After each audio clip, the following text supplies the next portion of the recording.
चलिए आवाज आ रही है? ठीक।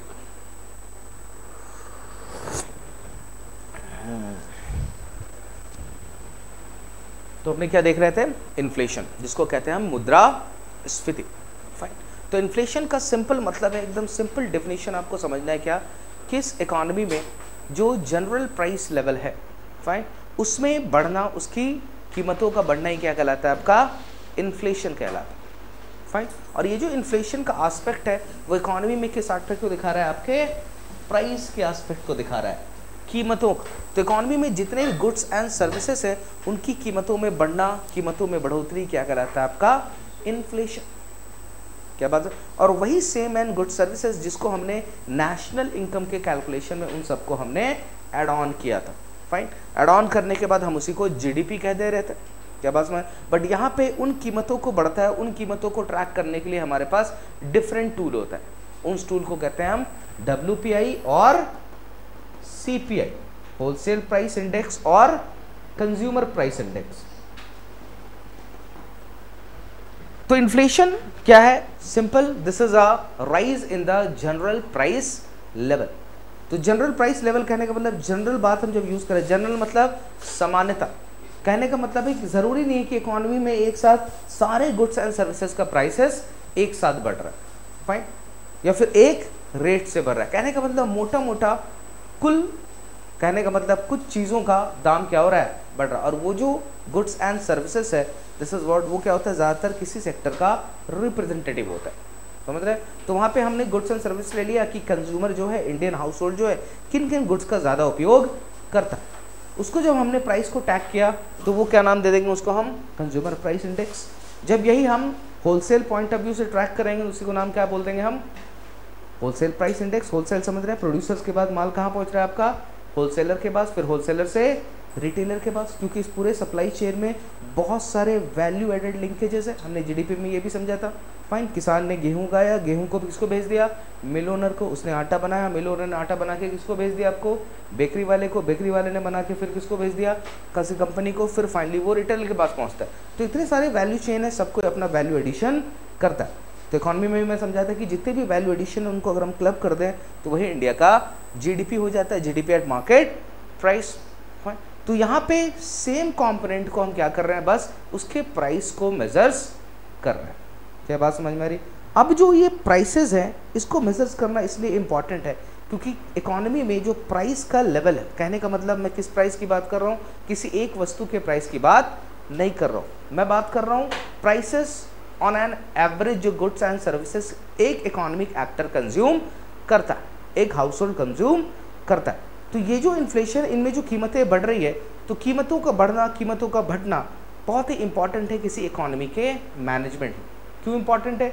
इस चीज़ को समझने के लिए आपको दो चीज़ें समझनी पड़ेगी, प्राइस और ग्रोथ। क्या है आपका? प्राइस और ग्रोथ। और दोनों में जो रिश्ता है ना वो कैसा है? दोनों में रिश्ता उल्टा है। अगर आप प्राइस मैनेज करोगे तो आपका ग्रोथ कॉम्प्रोमाइज़ होगा, फाइन। अगर आप प्राइसेस बढ़ाओगे तो ग्रोथ कम होगा, समझ रहे हैं? अगर ग्रोथ को पकड़ोगे तो फिर प्राइसेस के साथ दिक्कत होगी, दोनों ही प्रॉब्लम। क्या बात समझ में आ रही? तो ये जो ट्रेड ऑफ है इकोनॉमी में, क्योंकि जो हमारा पूरा इकोनॉमिक साइंस है या फिर जो इकोनॉमी हम लोग पढ़ रहे हैं, तो यहाँ पे हम लोग को हमेशा ट्रेड ऑफ करना है, क्योंकि हमारे पास पहला ही अजम्पशन है, पहली क्लास में मैंने आपको बताया था क्या? We have a limited resources, we have to use this resources in such a way so that we can get the maximum satisfaction out of this.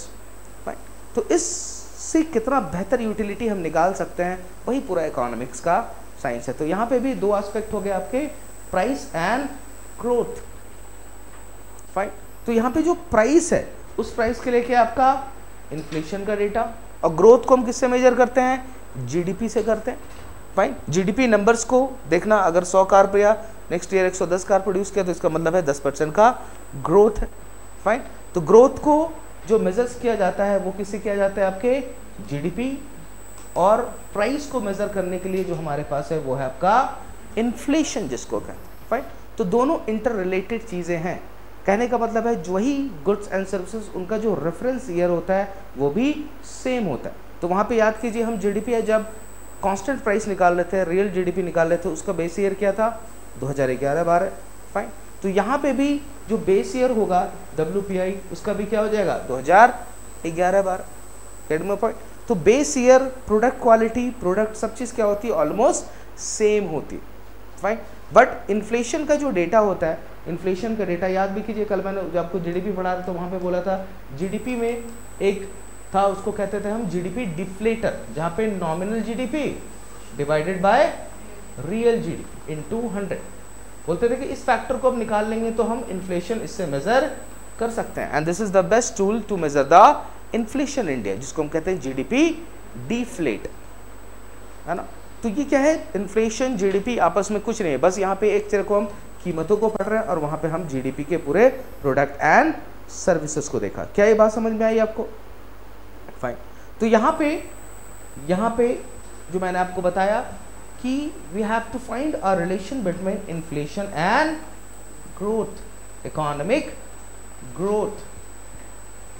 तो यहाँ पे इकोनॉमिक्स में जो भी चीजें देखेंगे, दो चीजें देखा था, एक शॉर्ट टर्म होता है, दूसरा लॉन्ग टर्म होता है। फाइन।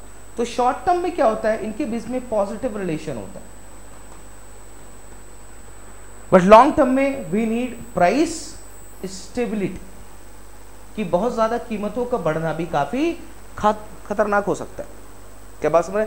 क्योंकि कीमतों का बढ़ना क्या दिखाता है, ये दिखाता है कि to much money chasing the few goods. ये भी इन्फ्लेशन का डिफिनेशन हो सकता है। कहने का मतलब है कीमतें अगर बढ़ रही है किसी भी वस्तु और सेवाओं की, इसका मतलब है कि हमारा जो रुपया है वो कमजोर हो रहा है।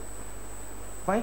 पहले क्या था, कीमतों की बढ़ने वजह से हम 10 रुपये में 5 मान लो कि चॉकलेट खरीद सकते थे, बट अब कीमतें बढ़ गई, अब 10 रुपये में आपके पास 3 ही चॉकलेट आती। फाइन। फॉर एग्जाम्पल ऐसा समझो, एक टर्म होता है जिसको हम इकोनॉमी में यूज़ करते हैं। फाइन। अक्सर आपने देखा होगा, मान लो पहले जो डेयरी मिल्क मिलता था, फाइन, तो डेयरी मिल्क में हमने देखा कि वो 10 रुपये का आता था, उसकी क्वांटिटी बड़ी सी होती थी। आज भी वो 10 रुपये का मिलता है, बट उसकी क्वांटिटी छोटी है कि नहीं। एक हाजमोला का पैकेट देखा होगा आपने, हाजमोला पहले याद है, अगर हमारे ज़माने के लोग होंगे, ठीक है, तो पुराने में 1 रुपये में जो पैकेट आता था 6 पीस होता था, अगर आप लोगों ने देखा होगा। अब कितने पीसेस आते हैं? 4 पीस आते हैं। फाइन। कहने का मतलब है दे तो रहा है 1 रुपये में है, लेकिन उसने प्रोडक्ट की क्वांटिटी घटा दी। फाइन। तो ये प्रैक्टिस करते हैं जितने मैन्युफैक्चर, क्या करते हैं कि इन्फ्लेशन बढ़ने की वजह से क्या होता है, दाम तो वही रखते हैं क्योंकि मार्केट में उनको कॉम्पिटिटिव भी रहना है, लेकिन सेम प्राइसेस पे वो same amount of good offer नहीं कर सक रहे। यही वाली बात होगी। फाइन। तो इसको इकोनॉमी की भाषा में एक टर्म है, इसको कहते हैं श्रिंकफ्लेशन। क्या कहते हैं इसको? श्रिंकफ्लेशन। कहने का मतलब है साइज का और उसका पोर्शन क्या है, कंपनी छोटा कर देती है। फाइन। तो ये और कुछ नहीं है, क्या है? इन्फ्लेशन। राइट। और ये जो इन्फ्लेशन हो रहा है, अभी मैंने आपको बताया कीमतें बढ़ रही है, जिसका मतलब ये समझेंगे कि इकोनॉमी में क्या हो रहा है, रुपया कमज़ोर हो रहा है। तो कोई चीज़ कमज़ोर, कोई चीज़ कह सकते हो इसकी वैल्यू चली जाती है किसी आंखों में। नॉर्मली इकोनॉमिक्स एकदम नेचुरल साइंस की तरह, तुम्हें बताओ कब होता है, जब वो इंसान बहुत ज़्यादा अवेलेबल होता है।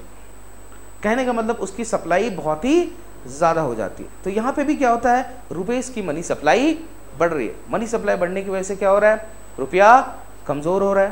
Getting my point? यानी कि बहुत ज़्यादा मनी है और गुड्स एंड सर्विसेज का उतना सप्लाई नहीं है। तो ये जो सिचुएशन होगी, ये सिचुएशन क्या करेगी, इसकी वजह से कीमतें आपकी बढ़ेगी। और इसी बढ़ती हुई कीमतों का, कहने का मतलब ये जो गुड्स एंड सर्विसेज है, उनके जनरल प्राइस लेवल के राइज को ही दिखाता है कि आपके इन्फ्लेशन। उसी को हम क्या कहते हैं, इन्फ्लेशन। डेफिनेशन तुम कैसे भी बना लो, डेफिनेशन या तो ये कह दो कि this is what inflation where the too much money chasing the few goods, या फिर कह सकते हैं there is a rise in the general price level in the economy. और ये क्यों हो सकता है, it could be due to the reason of higher money supply, because of this the rupees become weaker. Fine. तो definition आप कैसे बनाते हैं, सिंपल समझिएगा। इन्फ्लेशन का मतलब क्या है कि इस इकोनॉमी में जो कीमतें हैं, कीमतों का बढ़ना ही क्या कहलाता है, आपका मुद्रास्फीति।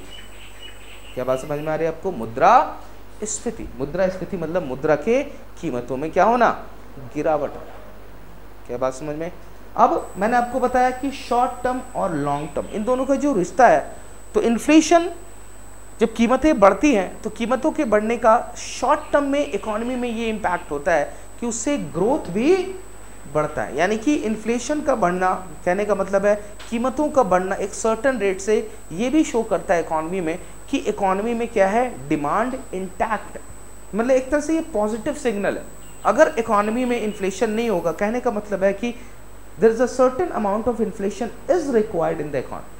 तो इन्फ्लेशन अच्छा भी है, इन्फ्लेशन बुरा।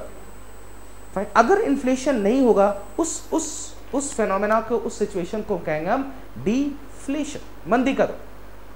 क्या बात समझ में आ रही? और बहुत ज्यादा इन्फ्लेशन होगा तो भी दिक्कत है। तो इन्फ्लेशन का लेवल क्या होना चाहिए, मॉडरेट होना चाहिए। लेकिन इन्फ्लेशन मस्ट है किसी भी इकोनॉमी की। अगर इन्फ्लेशन नहीं होगा तो फिर इकोनॉमी में ग्रोथ भी नहीं होगा। ग्रोथ कहने का मतलब सिंपल आप लोग समझोगे क्या, जीडीपी भी हमारी नहीं बढ़ेगी। समझ रहे? और ऐसा क्यों होता है? ऐसा इसलिए होता है क्योंकि शॉर्ट टर्म में ये जो बढ़ती हुई कीमतें हैं ना, it act as a motivation और encouragement for the manufacturer, because the rising prices also increase their profit margin. क्या बात समझ में आ रही? लेट्स से फॉर एग्जाम्पल कि ईयर जो मंथ ऑन मंथ इन्फ्लेशन का डेटा है, जैसे एमपीसी पब्लिश करती है, मॉनेटरी पॉलिसी पब्लिश करती है, आरबीआई पब्लिश करती है। तो मान लो ये जो पेन है, दिस इज व्हाट, कोई जो मैन्युफैक्चरर है इसको बना रहा था और उसको बना के वो बेच रहा था 10 रुपये में मार्केट में। उसको बना के 5 रुपये का कॉस्ट आ रहा था, उसको 5 रुपये उसका प्रॉफिट जा रहा था, है ना। हमने इसको बनाने के लिए पूरा सामान पहले से मंगा लिया, प्लास्टिक बना लिया, निब बना लिया, इंक मंगा लिया, रख लिया लाके, 5 रुपये अपने को कॉस्ट आ रहा है। अब क्या हो रहा है, नया मैन्युफैक्चरर हूँ मैं मार्केट में एंटर किया। मार्केट में एंटर करते उस समय इसकी मार्केट प्राइस कितनी है, 10 रुपया। मैं देख रहा हूँ कि इन्फ्लेशन का रेट बहुत ज़्यादा भागा और अगले ही मंथ इसकी कीमत हो गई आपकी 11 रुपये। फिर देखते हैं उसके अगले मंथ फिर इसकी कीमतें बढ़ गई, 12 रुपये हो गई। फाइन, सामान तो मैंने अपना ऑलरेडी पहले से स्टॉक करके रखा है, आपको पता है। तो ये जो कीमतें बढ़ रही है, पहले मुझे 10 रुपया मिल रहा था, यानी मेरा 5 रुपये मार्जिन था, लेकिन अब मुझे मिलने लगा 11 रुपये। मेरा मार्जिन कितना बढ़ गया, 6 रुपये। फिर अगले महीने बढ़ गया, कितना हो गया, 7 रुपये। मेरा प्रॉफिट मार्जिन तो बढ़ता जा रहा है। कहने का मतलब है कि शॉर्ट टर्म में क्या होता है कि ये बढ़ी हुई कीमतें, क्या होता है, बढ़ी हुई कीमतें एक तरह से इंगेजमेंट क्या लगता है, इंकरेजमेंट का काम करती है। किसके लिए, मैन्युफैक्चरर के लिए, ताकि वो अगर इस समय इकोनॉमी में एंटर करता है, इस समय अगर प्रोडक्शन स्टार्ट करता है, तो because of rising in price क्या होगा, उसका प्रॉफिट मार्जिन बढ़ेगा। और जब प्रॉफिट मार्जिन आपका ज़्यादा होगा तो धीरे धीरे इकोनॉमी में प्राइवेट इन्वेस्टमेंट भी बढ़ेगा। और इन्वेस्टमेंट बढ़ेगा तो आपको पता है फैक्टर ऑफ प्रोडक्शन, जीडीपी हमने देखा, तो इन्वेस्टमेंट बढ़ेगा, लैंड, लेबर, कैपिटल और एंटरप्रेन्योर बढ़ेगा, यूनिट ऑफ प्रोडक्शन बढ़ेगा, और धीरे धीरे क्या होगा, आपकी इकोनॉमी बढ़ने लगेगी। और इसी को हम कहते हैं ग्रोथ। राइट? तो शॉर्ट टर्म में और किसी भी इकोनॉमी के लिए इन्फ्लेशन मस्ट है। Getting my point? तो यहाँ से पता चलता है कि इकोनॉमी का एक लेवल होना चाहिए, प्राइस लेवल, उसको हर एनी सिचुएशन में वो मेंटेन होना चाहिए। It means that rate of inflation is must for any economy. अगर ये रेट ऑफ इन्फ्लेशन नहीं होगा तो यहाँ पे फिर ग्रोथ को भी झटका लगे। Getting my point? लेकिन लॉन्ग टर्म में जैसे ही वक्त बीतता है, लेकिन लॉन्ग टर्म में जो है प्राइसेस, कहने का मतलब है कि मॉडरेट लेवल पे होना चाहिए। लेकिन लगातार बढ़ते हुए प्राइसेस फिर क्या होता है, this could be dangerous for any economy. क्योंकि यहाँ पे क्या होता है कि बहुत ज़्यादा प्राइस बढ़ने से फिर अल्टीमेटली क्या प्रॉब्लम वही है कि इकोनॉमी में क्या है, मनी सप्लाई बहुत ज़्यादा बढ़ गई। और धीरे धीरे बढ़ते हुए मनी सप्लाई की वजह से क्या था, लोगों की परचेजिंग पावर भी बहुत ज़्यादा कम होती जा। Getting my point? और बहुत ज़्यादा अगर परचेजिंग पावर कम हो गई तो फिर क्या करेंगे लोग, सिंपल सी बात है, पीपल वेट करते, behaviour, it's all about behaviour economics. मान लो हमको लग रहा है कि बहुत ज़्यादा कीमतें बढ़, हम क्या करते हैं, चीज़ों को होल्ड करते हैं, वेट करते हैं कि लेट्स से फॉर एग्जांपल कि जब प्राइसेस कम हो जाएगी तब हम खरीदें। इस चक्कर में क्या होता है, इकोनॉमी में तुरंत डिमांड जनरेट नहीं हो पाती, परचेजिंग पावर आपका कम होता है, आपके पास पैसे उतने होते नहीं है। और ये एक्सट्रीम सिचुएशन जहाँ पे अगर इन्फ्लेशन आपके हाथ से बाहर निकल गया, बहुत ज़्यादा ग्रोथ होने लगा इन्फ्लेशन में, तो क्या होगा, उससे फिर रुपीज़ अपनी वैल्यूज़ खो देता है। फाइन? और अल्टीमेटली फिर क्या होता है, इकोनॉमी में प्राइस स्टेबिलिटी की प्रॉब्लम हो जाती है। कहीं कहीं पर जो रुपये खत्म, लोग ही नहीं होंगे खरीदने वाले, तो क्या बचेगा फिर लास्ट में, कहने का मतलब है डिमांड फिर यहाँ पे नहीं रहेगी। और जब डिमांड नहीं रहेगी तो सप्लाई कांस्टेंट है, डिमांड नहीं है, तो फिर क्या होगा, उल्टा होगा। यानी प्राइसेस बढ़ रही थी, प्राइसेस अब घटने लगेगी, यानी कि इकोनॉमी में फिर मंदी का दौर आने लगेगा। और जब प्राइसेस घटने लगेगी तो जो मैन्युफैक्चरर, अभी बताया कि कि मैन्युफैक्चरर को क्या चाहिए, राइजिंग प्राइसेस एक लेवल पे जो उसको इंकरेजमेंट देता है, उसका प्रॉफिट मार्जिन बढ़ता है। बट इस सिचुएशन की वजह से क्या होगा, उसका प्रॉफिट मार्जिन फिर वापस कम होने लगेगा और धीरे धीरे धीरे फिर वो अनकॉम्पिटिटिव हो जाएगा और मार्केट से चला जाएगा। फाइन, और धीरे धीरे ऐसे करके स्पाइरल इफेक्ट होगा और एक कंपनी बंद होगी, दूसरी कंपनी बंद होगी, तीसरी कंपनी बंद होगी, क्योंकि सब कहीं ना कहीं इस फाइनेंशियल मार्केट का पार्ट है और सब एक कंपनी होते ही एक चेन इफेक्ट होगा और पूरी इकोनॉमी में प्रोडक्शन लेवल आपका ठप हो जाएगा। फाइन, फिर वो उस इकोनॉमी को हम क्या बोल देंगे, इकोनॉमी मंदी में चली गई। किसमें चली गई, मंदी में, इकोनॉमी में ग्रोथ ही नहीं। तो अभी एग्जाम्पल में देखोगे तो ज़्यादातर वेस्टर्न जो इकोनॉमीज है, यूएस या यूरोपियन इकोनॉमी, तो ये इकोनॉमी क्या है कि सैचुरेट हो गई। कहने का मतलब यहाँ सप्लाई तो इंटैक्ट है लेकिन डिमांड नहीं है। कितना करेंगे ये लोग, कहने में that is why they are finding new market everywhere, कि अपने को नया मार्केट चाहिए अपने सामान को बेचने के लिए। क्या बात समझ में आ रही है। तो इस इकोनॉमी में क्या होता है, फिर आप देखोगे यहाँ ग्रोथ रेट जो है ना वो काफ़ी कम मिलता है आपको, 1 से 2% से ज़्यादातर इकोनॉमी ग्रो कर रही होती है। और इनफैक्ट अगर तुम वर्ल्ड का ग्रोथ रेट देखोगे जितने भी कंट्रीज़ का, तो उसमें देखोगे सबसे ज़्यादा ग्रोथ रेट तुमको मिलेगा इंडिया, चाइना, ब्राज़ील, ऐसी कंट्रीज़ का। और ये ज़्यादातर कौन सी कंट्रीज़ है, आपका डेवलपिंग इकोनॉमीज़। राइट, और डेवलपिंग इकोनॉमीज में क्या है कि अभी इकोनॉमी सैचुरेट नहीं की। कहने का मतलब सप्लाई साइड का जो कंपोनेंट है, जो प्रोड्यूसर्स है, अभी हम अपने प्रोडक्शन कैपेसिटी पे फुल नहीं पहुंचे, बट हमारी जनसंख्या इतनी ज़्यादा है। फाइन, इस बढ़ी हुई जनसंख्या की वजह से क्या है कि इसमें खास करके मिडिल क्लास बहुत ज़्यादा है, और मिडिल क्लास बढ़िया ज़्यादा से क्या होगा, आपका परचेसिंग पावर ज़्यादा है। और ये क्या दिखाता है, ये डिमांड के कंपोनेंट को दिखाता है, यानी कि डिमांड है। और डिमांड की वजह से क्या होता है, ये डिमांड प्राइसेस को ऊपर से पुल करता है। अभी हम समझेंगे इस बात को डिमांड पुल और कॉस्ट पुल सिचुएशन में, जिसकी वजह से क्या होता है, हमारे यहाँ जो इकोनॉमिक ग्रोथ है वो 6 से 7% से ग्रो करती है। कल ही हमने देखा था रियल जीडीपी ग्रोथ कितना दिखा रहा था हमारा, 6.5%, यानी कि इस दर से हमारी इकोनॉमी हर साल ग्रो कर रही है। फाइन, तो इकोनॉमी में शॉर्ट टर्म के लिए इन्फ्लेशन ज़रूरी है, एक सर्टेन लेवल ऑफ इन्फ्लेशन होना ही चाहिए इकोनॉमी में। अगर इन्फ्लेशन नहीं होगा तो फिर प्रॉब्लम हो जाएगा। इसीलिए इस इकोनॉमी में जब इन्फ्लेशन नहीं होता, मंदी का दौर आता है, सामान बना के रखा हुआ है, खरीदने वाला कोई नहीं, क्रेडिट में पड़, तो यहाँ पे सरकारें क्या करती है, जानबूझ के फिर इकोनॉमी में पैसा डालती है, पंप करती है, लोगों की परचेजिंग पावर को बढ़ाती है। फाइन, ताकि उनको कितनी बार होता है, सरकार क्या करती है, इसके लिए 2 मेजर्स लेगी, मॉनेटरी मेजर्स और फिस्कल्स मेजर, यानी कि एक सरकार के साइड से और एक आरबीआई के साइड से। सरकारें क्या करेगी, सरकारें टैक्सेस को एकदम जीरो कर देगी, जीरो टैक्स, जितना कमाओ आपको टैक्स देने की जरूरत नहीं है। क्या करोगे, वो सारा पैसा आप खर्च करो। सरकार चाहती है कि आप खर्च करें। फाइन, खर्च किस पे करें, ऑन गुड्स एंड सर्विसेज, क्योंकि आप ही खर्च करोगे, पैसा जो डालोगे उसी से फिर क्या होगा, धीरे धीरे धीरे जो मैन्युफैक्चरर है वो उठना स्टार्ट करेंगे, उनका प्रोडक्ट बिकना स्टार्ट होगा। क्या बात समझ में आ रही है। तो शॉर्ट टर्म में बच्चों क्या समझना है कि इन्फ्लेशन होना चाहिए, बट लॉन्ग टर्म में बहुत ज़्यादा इन्फ्लेशन नहीं होना चाहिए। और इकोनॉमी में certain level of inflation is required. कहने का मतलब है इंडियन इकोनॉमी के केस में कहूँ तो जो 3 से 4% का ग्रोथ रेट है वो हमेशा मेंटेन होना चाहिए। अभी हम इसी चैप्टर में कॉन्सेप्ट पढ़ेंगे इन्फ्लेशन टारगेटिंग का, है ना, जो कि 2015 के बाद से उर्जित पटेल कमेटी के द्वारा लाया गया। तो इन्फ्लेशन टारगेट में देखोगे आरबीआई क्या करती है, एक बैंड में 4% का बैंड है, +-2। फाइन, इस बैंड में इंडिया में इन्फ्लेशन मैनेज करने का ट्राई करती है। कहने का मतलब है कि अगर लोअर होगा तो 2% से नीचे नहीं होना चाहिए, और बहुत ज़्यादा हो तो 6% से ऊपर नहीं होना चाहिए। तो ये जो ब्रैकेट है, कैडिंग माय पॉइंट, तो ये ब्रैकेट समझ लो क्या एक तरह का सेफ ब्रैकेट है, यानी कि इस पे इन्फ्लेशन होना चाहिए। कैडिंग माय पॉइंट, ये इन्फ्लेशन मस्ट है किसी भी इकोनॉमी को ग्रो करने का। अगर 2 से नीचे आ गया तो फिर इकोनॉमी कहाँ जाने लगेगी, मंदी वाले दौर में चलेगा। और इससे ज़्यादा ऊपर हो गया 6 से, तो फिर क्या होगा, फिर वो सिचुएशन लेगी आपको हाइपर इन्फ्लेशन की तरफ लेके जाएगी। अभी हम समझेंगे इन्फ्लेशन के टाइम में। और ये हाइपर इन्फ्लेशन जहाँ पे होगा तो क्या होता है, अल्टीमेटली रुपए की वैल्यू बहुत ज़्यादा कम हो जाती है, और फाइनली क्या होता है, रुपीज़ की ऐसी वैल्यू कम हो जाती है कि एक ब्रेड के टुकड़े भी खरीदने के लिए तुमको 1 बोरा पैसा चाहिए होता है। क्या बात समझ में।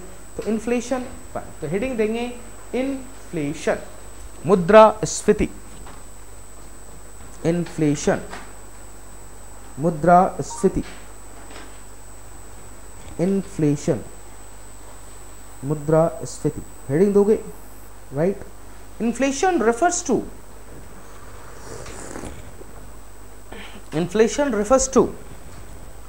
the rise in inflation refers to the rise in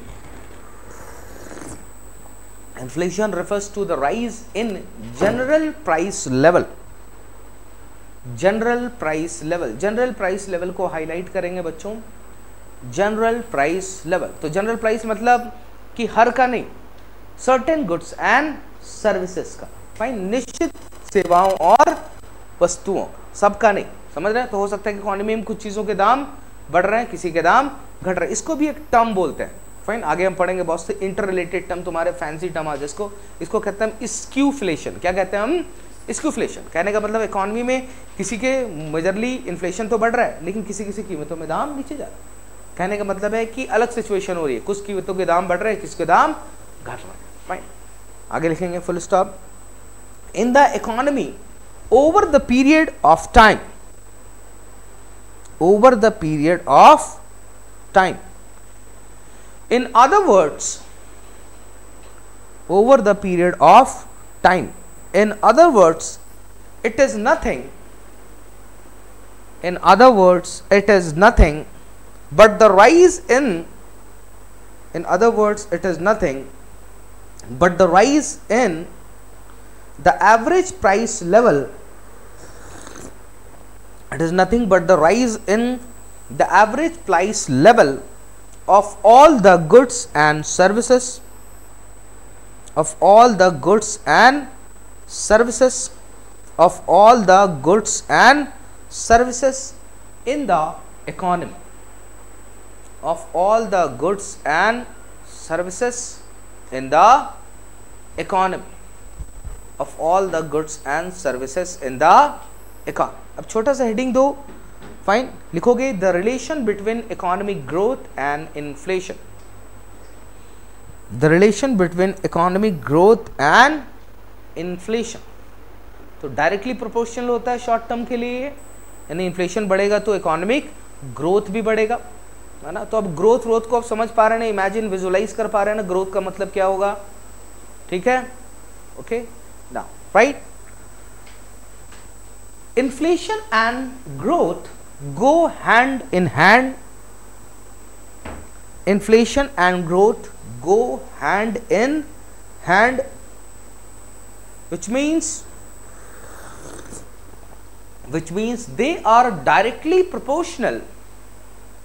Which means they are directly proportional. Which means they are directly proportional. In the short run. In the short run. In the short run. Full stop. In simple words. In simple words. In simple words. Economic growth rate falls. In simple word, economic growth rate falls. Economic growth rate falls with any policy to reduce the inflation. With any policy to reduce the inflation. To reduce the inflation. On the other hand, higher growth rate can be achieved. On the other hand, higher growth rate can be achieved. On the other hand, higher growth rate can be achieved at the cost of high inflation. At the cost of high inflation in the short run. High inflation in the short run. Paragraph change करके, however in long run, it is the price stability. However, in the long run, it is the price stability which matters the more. However, in the long run, the price stability which matters the more. By maintaining inflation at a desired rate, by maintaining inflation at a desired rate, by maintaining inflation at a desired rate, desired rate, full stop, fine. तो अगर सरकार को growth चाहिए, क्या करेगा फिर वो inflation को बढ़ाएगा, कीमतों को बढ़ाएगा वो, फाइन। और ये जो पॉलिसी सरकार बनाती है, फाइन, इन्फ्लेशन को, वो कौन सी पॉलिसी कहलाती है आपकी, वो कहलाता है मॉनेटरी पॉलिसी, मौद्रिक नीति। और मौद्रिक नीति का जो जिम्मेदार है वो कौन है आपका, आरबीआई है। और आरबीआई में एक संस्था है जिसको हम कहते हैं मॉनेटरी पॉलिसी कमिटी है, जो इकोनॉमी में इस रेट को देखता रहता है कि इन्फ्लेशन के रेट को बढ़ाना चाहिए कि घटाना चाहिए। तो उसके लिए जो टूल्स यूज करता है आरबीआई, उसको कहते हैं हम repo rate, reverse repo rate, marginal standing facilities, SLR, CRR, fine. तो मनी सप्लाई को हम भी आगे पढ़ेंगे, बट अभी थोड़ा सा हम इन्फ्लेशन देखते हैं। तो कभी भी तुम देखना न्यूज़पेपर चल रहा है और न्यूज़पेपर में आता है कि आरबीआई अब इकोनॉमिक ग्रोथ को बढ़ाना चाहती है। तो इकोनॉमी जब इकोनॉमिक ग्रोथ को बढ़ाने की बात करेगी तो फिर क्या करेगी बच्चों, रेपो रेट को वो कम करेगी, फाइन। रेपो रेट को कम करना कहने का मतलब है कि इकोनॉमी मनी सप्लाई को बढ़ाना होता है, समझ रहे हैं। तो रेपो रेट का समझ लो ऐसा है कि एक रेट है जिस रेट पे इकोनॉमी में, यानी कि मेन, जैसे कि हम कोई भी सामान बनाते हैं तो वो कहीं से तो आता है, रॉ मटेरियल, एग्रीकल्चर से, माइनिंग से, खुदाई से, खनिज उत्पन्न, फाइन। तो समझ लो कि फाइनेंस के धंधे में जहाँ भी चल रहा है तो जो बेसिक रॉ मटेरियल है उसकी जो कॉस्टिंग है उसको कौन डिसाइड करता है, पहला वो करता है रेपो रेट। यानी कि इस रेट पे आरबीआई क्या करती है, आरबीआई से लोन कौन लेता है आपका, बैंक्स लोन ले सकते इसी रेट पे। कहने का मतलब है बैंक कौन है, बैंक बीच में एक तरह का क्या है, इस पूरे फाइनेंस के धंधे में एक चेन है, बहुत इंपॉर्टेंट कड़ी है, जो वो सरकार को और जनता को एक दूसरे से जोड़ता है, समझ रहे हैं। तो यहाँ पे आरबीआई क्या करती है, रेपो रेट को कम करती है। अगर इकोनॉमी में उसको ग्रोथ को, कहने का मतलब तो कोई भी पॉलिसी अगर लोगे, अगर सरकार क्या करती, ग्रोथ बढ़ाना है और इन्फ्लेशन, तो इन्फ्लेशन एंड ग्रोथ दोनों एक साथ जाता है इन शॉर्ट टर्म, फाइन। कि अगर आपको इन्फ्लेशन बढ़ाना है तो आपको क्या होगा, it will automatically lead to the higher growth, fine. अगर आपने इन्फ्लेशन के रेट को कम किया, अपने मनी सप्लाई इकोनॉमी से सक कर लिया, खींच लिया, इससे क्या होगा, फिर ग्रोथ भी आपका इम्पैक्ट होता है। तो सरकार हमेशा इन दोनों कॉन्फ्लिक्टिंग चीज़ों को देखती रहती है। तो इन्फ्लेशन, फाइन। तो इन्फ्लेशन का सिंपल मतलब क्या हो गया बच्चों, the rise of general price level. अब ध्यान रखना, अब इस इन्फ्लेशन को जो मैंने बताया, the rise of general price level, तो ये जो रेट है, ये जो दर है जिससे कीमतें बढ़ रही है, इसके बेसिस पे हम इन्फ्लेशन को 4 भागों में डिवाइड करते हैं। कितने भागों में, 4 भागों में। क्या क्या नाम है उसका, सबसे पहला है आपका क्रीपिंग इन्फ्लेशन, दूसरा है आपका वॉकिंग इन्फ्लेशन, इसको ट्रोलिंग भी कहते हैं, तीसरा क्या है आपका, इसको रनिंग और गैलोपिंग, और चौथा है आपका hyper inflation.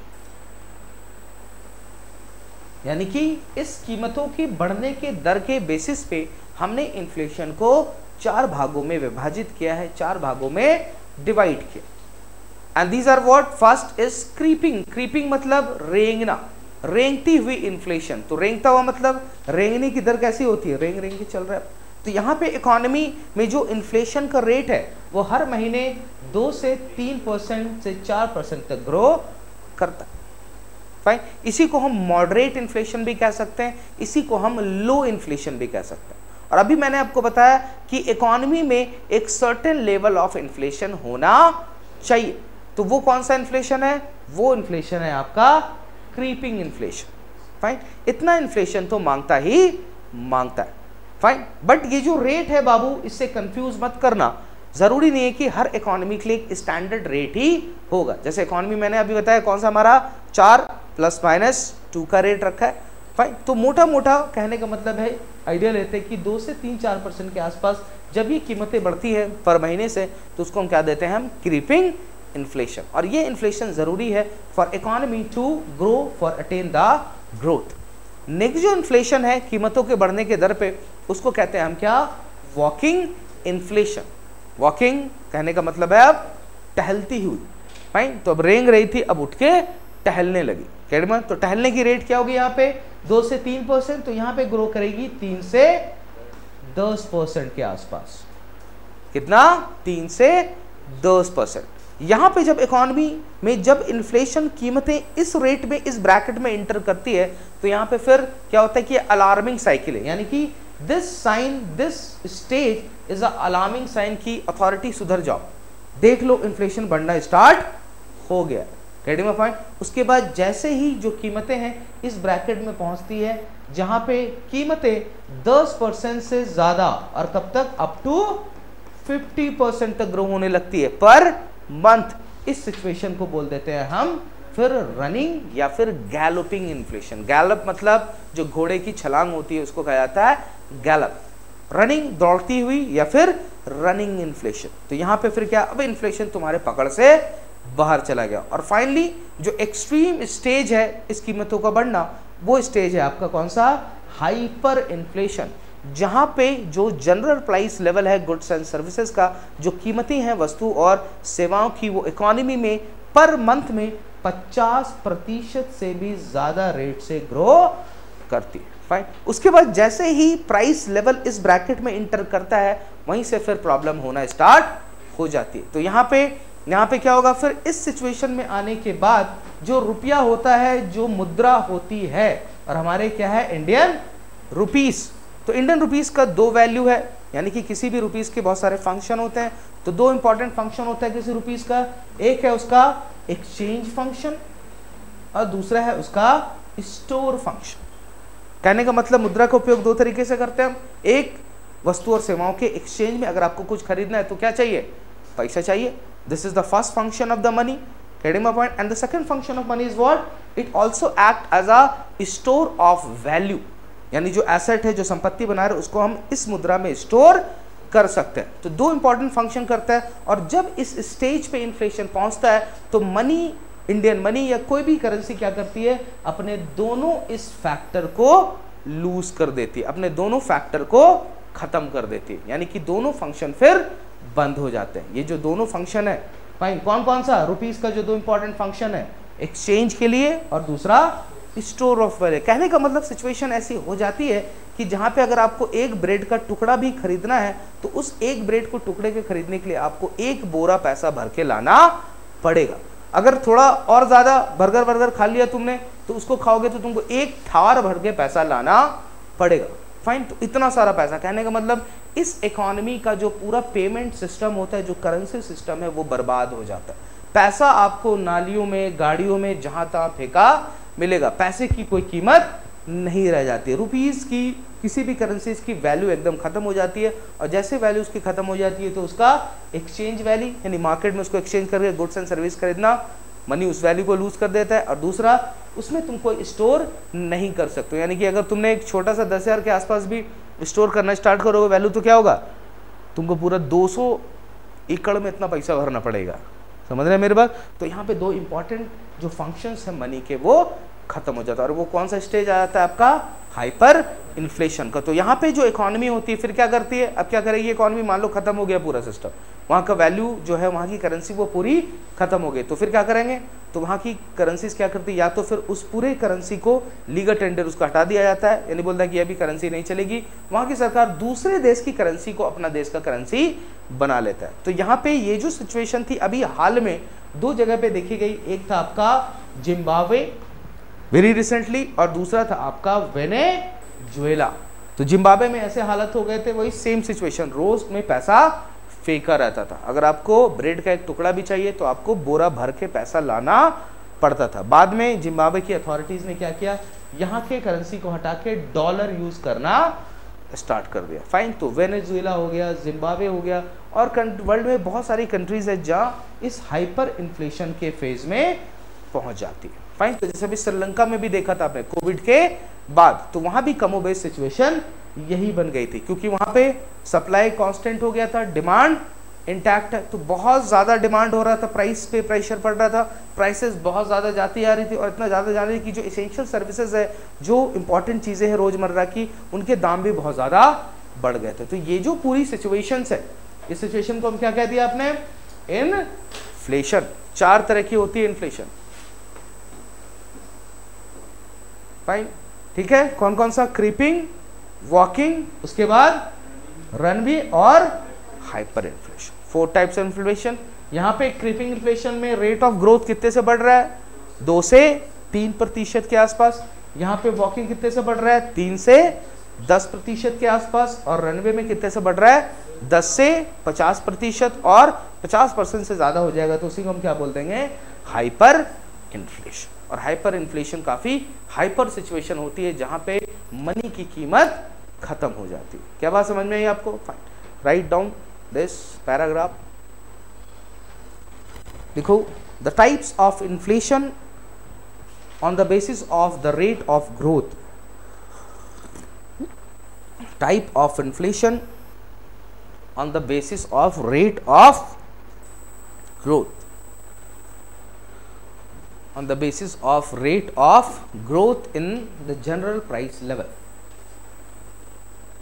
on the basis of rate of growth in the general price level।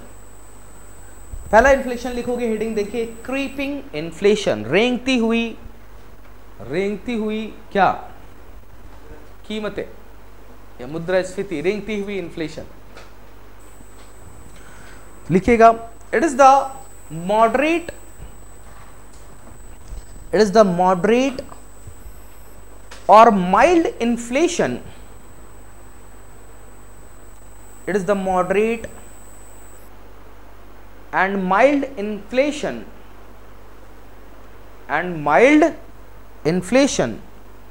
the rate of growth in the prices is low, the rate of growth in the general prices is low,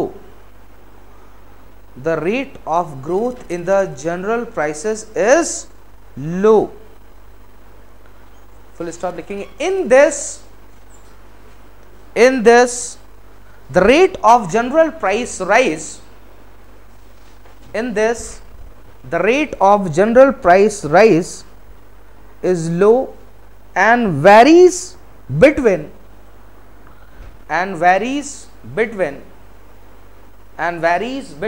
2 to 3%, and varies between 2 to 3%, 2 to 3%, full stop। If this rate or rise in the price is continued, if this rate and rise in the price is continued,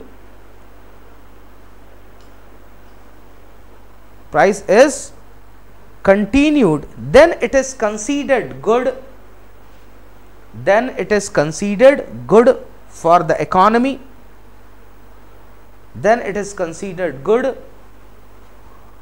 economy, as the producers and traders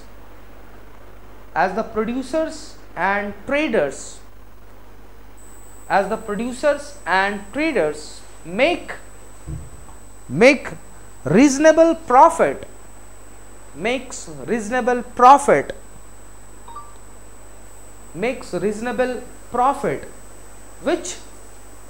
which encourages them to invest more,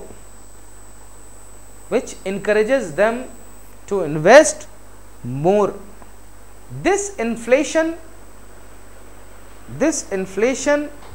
is desired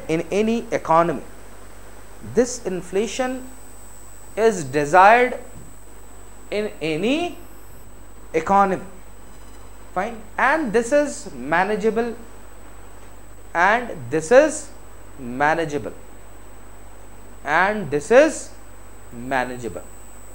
full stop।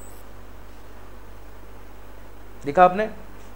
दूसरा inflation लिखेंगे आप, walking inflation, heading दो, walking inflation, right.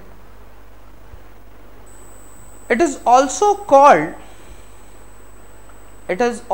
called trolling. It is also called trolling inflation.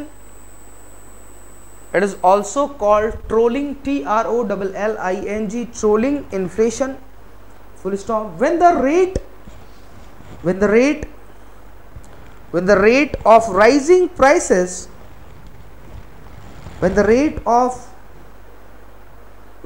of rising prices is more than creeping inflation,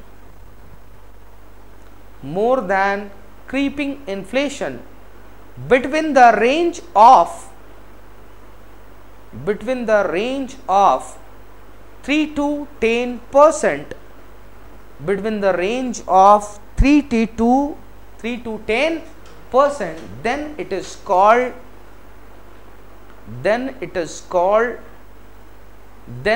called walking inflation. Then it is called walking inflation, full stop.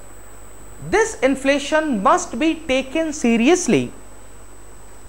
This inflation must be taken seriously.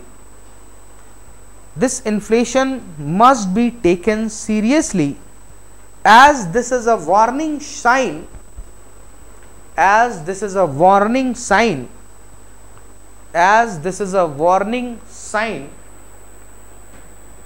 as this is a warning sign of inflation, going into galloping inflation, going into galloping inflation, galloping inflation, full stop. तो अगर check नहीं किया है तो क्या होगा, इसमें galloping में पहुंच जाएगा. नेक्स्ट लिखेंगे राइट, रनवे या फिर रनिंग या फिर गैलोपिंग इन्फ्लेशन. ये सारे टर्म्स हैं, ऐसे इसको असाइन कर दिया गया. समझ रहे मेरी बात? तो मेटाफर यूज किया जाता है इन सब में, right.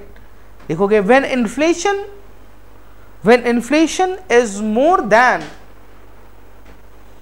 when inflation is more than 10%, when inflation is more than 10% and up to 50%, and up to 50%, and up to 50%, full stop, it is called as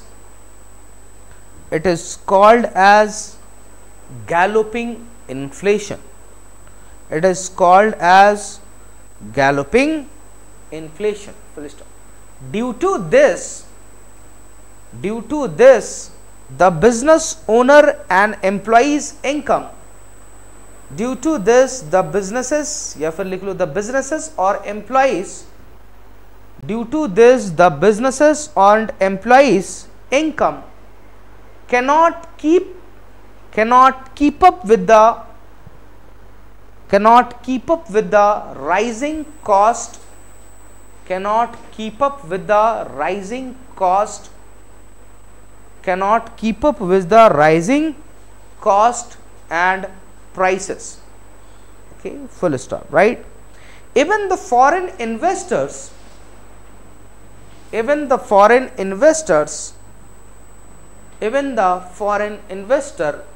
avoid such economy, even the foreign investors avoid such economy for investment, right?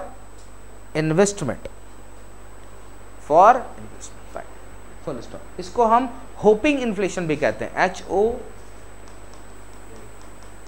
Hopping inflation. ये एक ही नाम है सब चीज़ों के. तो इसी को रनवे भी कहते हैं, इसी को हम रनिंग भी कहते हैं, इसी को हम गैलपिंग भी कहते हैं, और इसी को हम हॉपिंग भी कहते हैं. Full stop. नेक्स्ट लिखेंगे उसके बाद hyper inflation.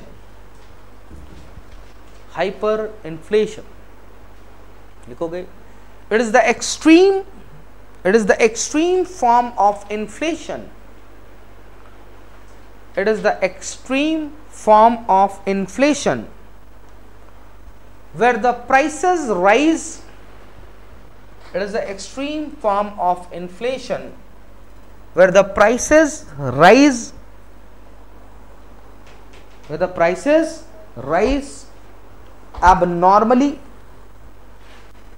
at a very alarming rate, abnormally at a very alarming rate, abnormally at a very alarming rate, that is more than 50%, that is more than 50% every month, that is more than 50% every month, full stop. Hyperinflation occur when there is a huge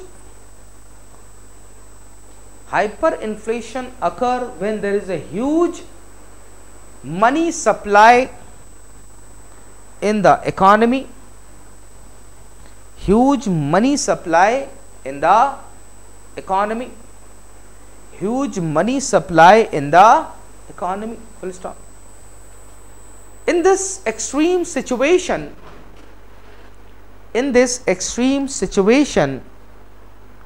the value of national currency reduces. In this extreme situation, the value of national currency reduces to zero. In this extreme situation, the value of national currency reduces to zero, and the paper money becomes worthless, and the paper money become worthless, paper money becomes worthless, full stop. In such a case, even to buy a piece of bread, in such a case, even to buy a piece of bread and some vegetable,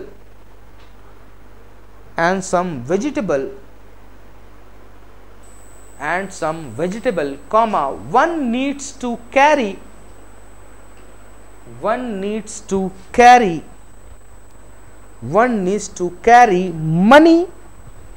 money in a big gunny bag. One needs to carry the money in a big gunny bag. GUNNY, gunny मतलब jute का जो बोरा होता है, बड़ा वाला गेहूं जिसमें रखा जाता है. In a big gunny bag, full stop. लिखेंगे thus at this condition, the money stops to perform the function, the money stops to perform the function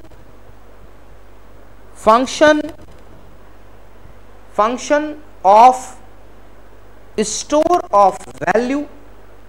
पहला function store of value, in bracket underline इस word को लिखेंगे, store of value underquote underline, and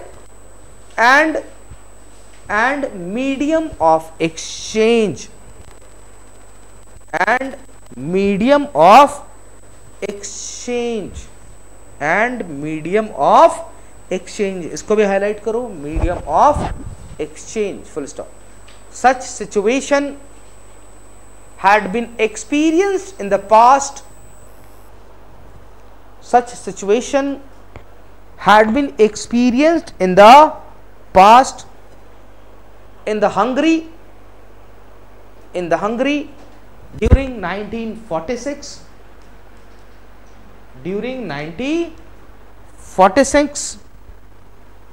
and Zimbabwe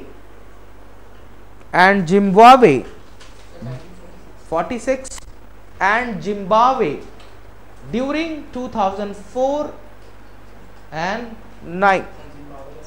Zimbabwe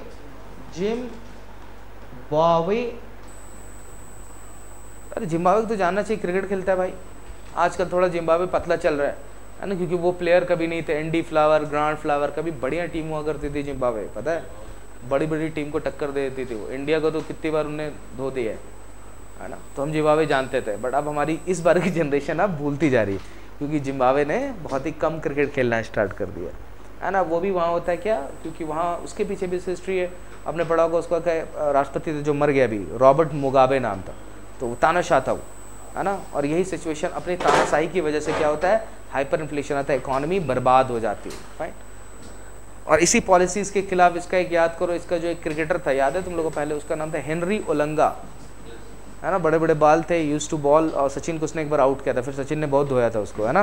तो उसने exactly वो cricketing career इसीलिए ख़त्म हो गया क्योंकि उसने वहाँ की सरकार की पॉलिसीज़ के खिलाफ आवाज़ उठाया, फाइन। तो उसके बाद से वही लास्ट था, उसके बाद वो आदमी दिखा नहीं, है ना, वो अलग धंधे में चला गया, मतलब उसका करियर ख़त्म ही हो गया, है ना। तो वहाँ पे भी जिम्बाब्वे में क्या पॉलिसी, जैसे हमारे क्या है, हमारे रिजर्वेशन पॉलिसी है ना पब्लिक एम्प्लॉयमेंट में, क्रिकेट में तो नहीं है, ऐसा तो नहीं है, बट वहाँ भी पॉलिसी वहाँ है कि वहाँ में गोरों को, मतलब है कि कहने का मतलब इतना आपको देना पड़ेगा, टीम बनानी पड़ेगी। कौन सा हो गया, हाँ ठीक है, समझ गया मेरी बात ये। So this is what exactly hyper inflation, full stop. आगे लिखेंगे इस बात पे। अब इस सिचुएशन से निपटने के लिए क्या करती है हमारी सेंट्रल गवर्नमेंट, या फिर जो गवर्नमेंट क्या करती है, फाइन। तो लिखेंगे the government to fight this situation, the government to fight this situation either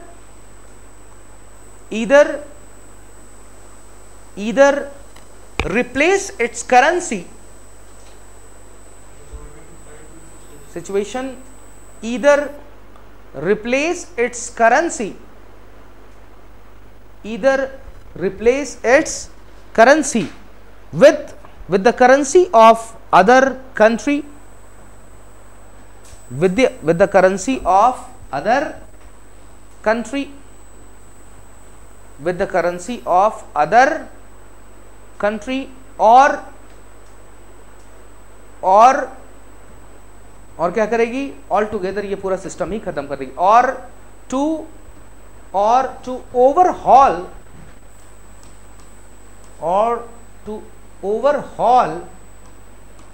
the complete overhaul, है ना, मतलब फिर से पूरा रिफॉर्म कर दिया, overhaul the current currency system, overhaul the current currency system, full stop. अब समझना मेरी बात। और ये जो सिचुएशन पैदा हुई, इसके पीछे भी जिम्मेदार कौन है, इसके पीछे जिम्मेदार है सरकार, कहने में पॉइंट। तो यहाँ पे जब सरकार इजी मनी पॉलिसी लेती है, कहने का मतलब है कि हम इस क्लासेस के बाद, जब जीडीपी पढ़ने के बाद हम ये समझ जाएंगे कि सरकार आपके साथ धोखा कर रही है या सरकार आपके साथ वफादारी कर रही है।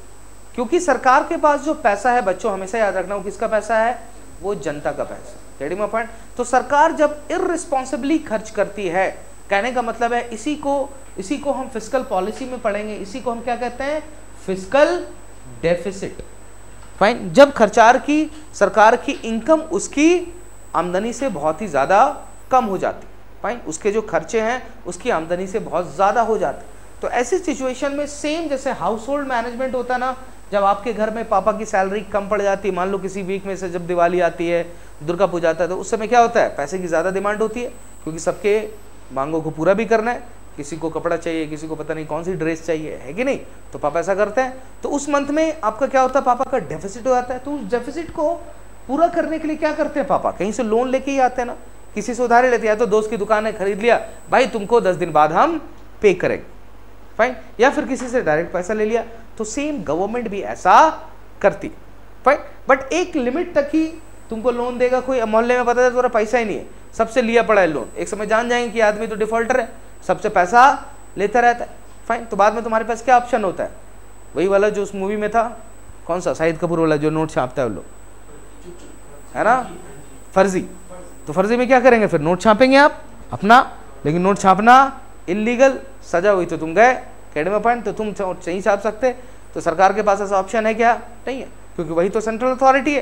तो सरकार क्या करती है, फिर इन खर्चों को मीट करने के लिए एक्सेसिव रुपीस छापना स्टार्ट कर देते। और जब यही एक्सेसिव रुपीस छापती है अपने खर्चों को मीट करने के लिए, फिस्कल डेफिसिट को खत्म करने के लिए, तो वहां पे फिर मनी सप्लाई इकोनॉमी में बढ़ जाता है। और जैसे ही मनी सप्लाई, यानी घर क्या सरकार खर्च कर रही है, अय्याशी मार रही है, इधर उधर घूम रहा है उसका राजा, उसके खर्चों पे खर्च हो रहा है, समझ रहे हो, बाहर जा रहा है तो किसी को सोने की कार गिफ्ट कर दे रहा है, कुछ कुछ दे रहा है, फाइन, लेकिन ये खर्चे कहीं से तो आ रहे हैं ना।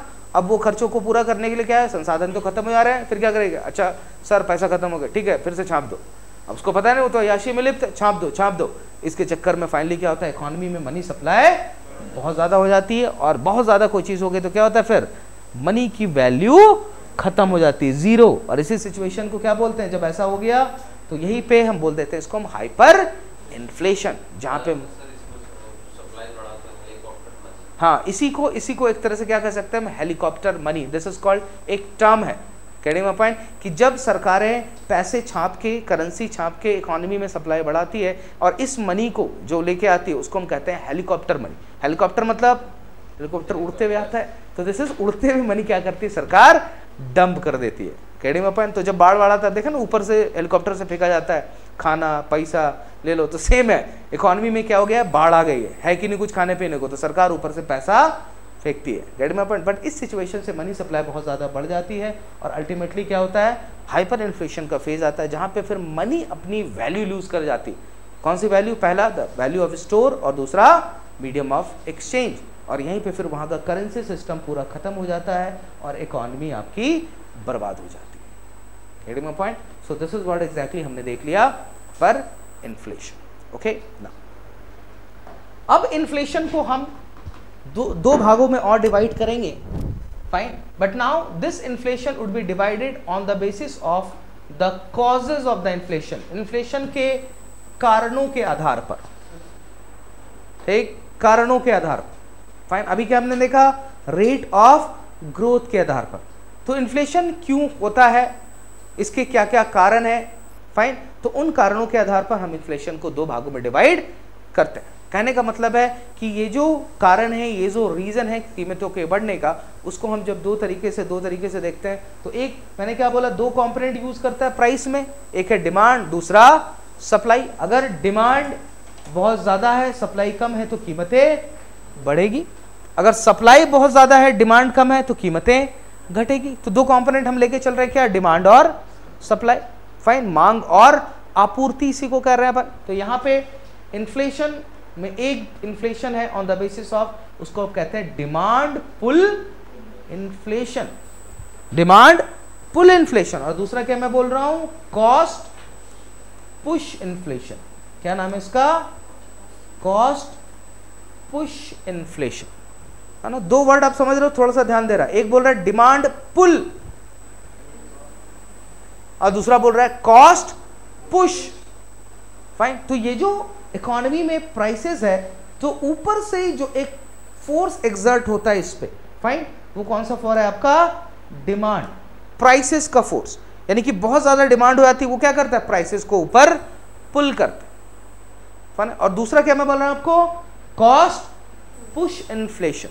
कॉस्ट पुश इन्फ्लेशन में कि लोअर साइड से यहां पे क्या हो रहा है, कॉस्ट ऑफ प्रोडक्शन बढ़ता जा रहा है, जिससे कीमतें भी बढ़ती जा रही है। अब वन बाय वन समझेंगे कि ये डिमांड पुल इन्फ्लेशन जो है ये क्या होगा। तो डिमांड पुल इन्फ्लेशन, यहां पे इन्फ्लेशन किसकी वजह से हो रहा है, बिकॉज ऑफ डिमांड। डिमांड बहुत ज्यादा बढ़ गई, फाइन, उसकी बढ़ने से सप्लाई हमको मानना है क्या है, कांस्टेंट है। बहुत ज्यादा डिमांड बढ़ने से सप्लाई कांस्टेंट है, तो कीमतें बहुत ज्यादा बढ़ रही है, फाइन। यानी कि बहुत सारे लोग हैं जो एक ही वस्तु और सेवाएं मांग रहे हैं, तो वहां पे फिर क्या होता है, मैन्युफैक्चरर बार्गेनिंग पावर उसकी इंक्रीज होती है। सेम है, एकदम सिंपल सा, इसमें कोई लफड़न से मान लो जिस टाइम तुम मार्केट गए उस समय बहुत सारी भीड़ है, तुम देखोगे ना, वो जो ओनर है वो तुमसे बिल्कुल कॉम्प्रोमाइज नहीं करेगा, 1 रुपये भी कम नहीं करेगा, नहीं भैया लेना है लीजिए या फिर जाइए। लेकिन जैसे तुम शाम ढलते ही पहुंचोगे उसके बाद वो क्या बोलेगा, अरे ठीक है दे दीजिएगा 10-15 रुपये कम, लीजिए आप, फाइन। तो ये पूरा जो इकोनॉमी चलता है ना बच्चों, ये सेंटिमेंट में चलता है। तो ये जो मार्केट फोर्सेस हम देखते हैं, तो ये एक तरह से क्या है कि एक तरह का समझो कि ये इंडिविजुअल जो हमारे माइक्रो यूनिट में ना, ये जो इंडिविजुअल इकोनॉमिक एक्टर है, इन सबका ही टोटल, उन सबका जो बिहेवियर है, ऐसा समझ लो कि मान लो एक रेडी वाला होता है ना, जब मैं घर से मान लो अमरूद बेचता हूँ, फाइन, तो अमरूद मैंने मोटा मोटा लिया कि मैं यार जाता हूँ मंडी, मैं 10 किलो अमरूद लेता हूँ, और मेरे दिमाग में है कि ये 10 किलो अमरूद मैं शाम तक 6 बजे तक बेच दूंगा। तो मेरे दिमाग में एक स्टॉक है कि 10 किलो अंगूर मेरे को बेचना है। अब इस 10 किलो के लिए मेरा प्राइस सेट है कि मैं इसको 20 रुपया किलो बेचूंगा।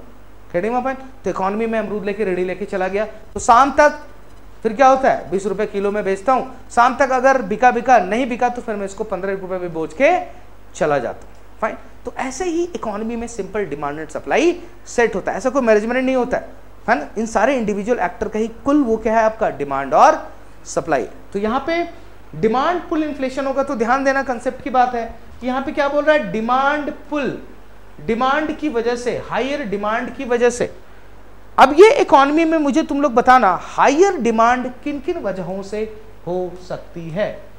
हायर डिमांड कहने का मतलब है इकोनॉमी जीडीपी जब हम पढ़ रहे थे, अब लिंक करो उसको, जीडीपी में हम पढ़ रहे थे ना, याद करो क्या था पर्सनल इनकम, और पर्सनल इनकम क्या था पर्सनल डिस्पोजेबल इनकम, जिसको हम कहते थे पीडीआई। और मैंने आपको बताया था इकोनॉमी में परचेजिंग पावर को मेजर्स करने के लिए जो एग्रीगेट है वो क्या है पीडीआई, पर्सनल डिस्पोजेबल इनकम। और ये कब हम निकालते थे जब हम पर्सनल इनकम में से डायरेक्ट टैक्सेस और बाकी फीसेस को माइनस कर दे रहे थे, वो क्या बन जाता रहा पीडीआई।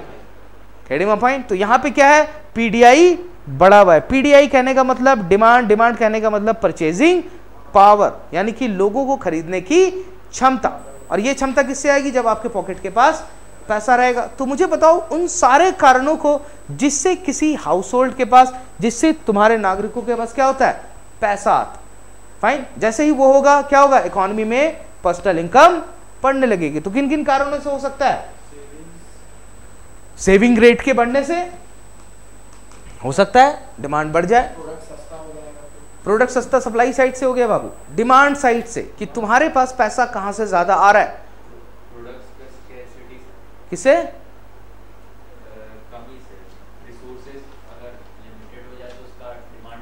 नहीं, वो तो पक्की बात है, बट मैं सिंपल आपको बोल रहा हूं कि डिमांड पुल इन्फ्लेशन, यानी कि यहां पे कीमतों को जो बढ़ा रहा है, कीमतों को ऊपर से जो प्रेशर ऊपर ले रहा है कड़िमा पॉइंट, वो क्या है डिमांड। और डिमांड मैंने क्या बोला डिमांड और कुछ नहीं है, ये हम लोगों का ही परचेजिंग पावर को शो करता है।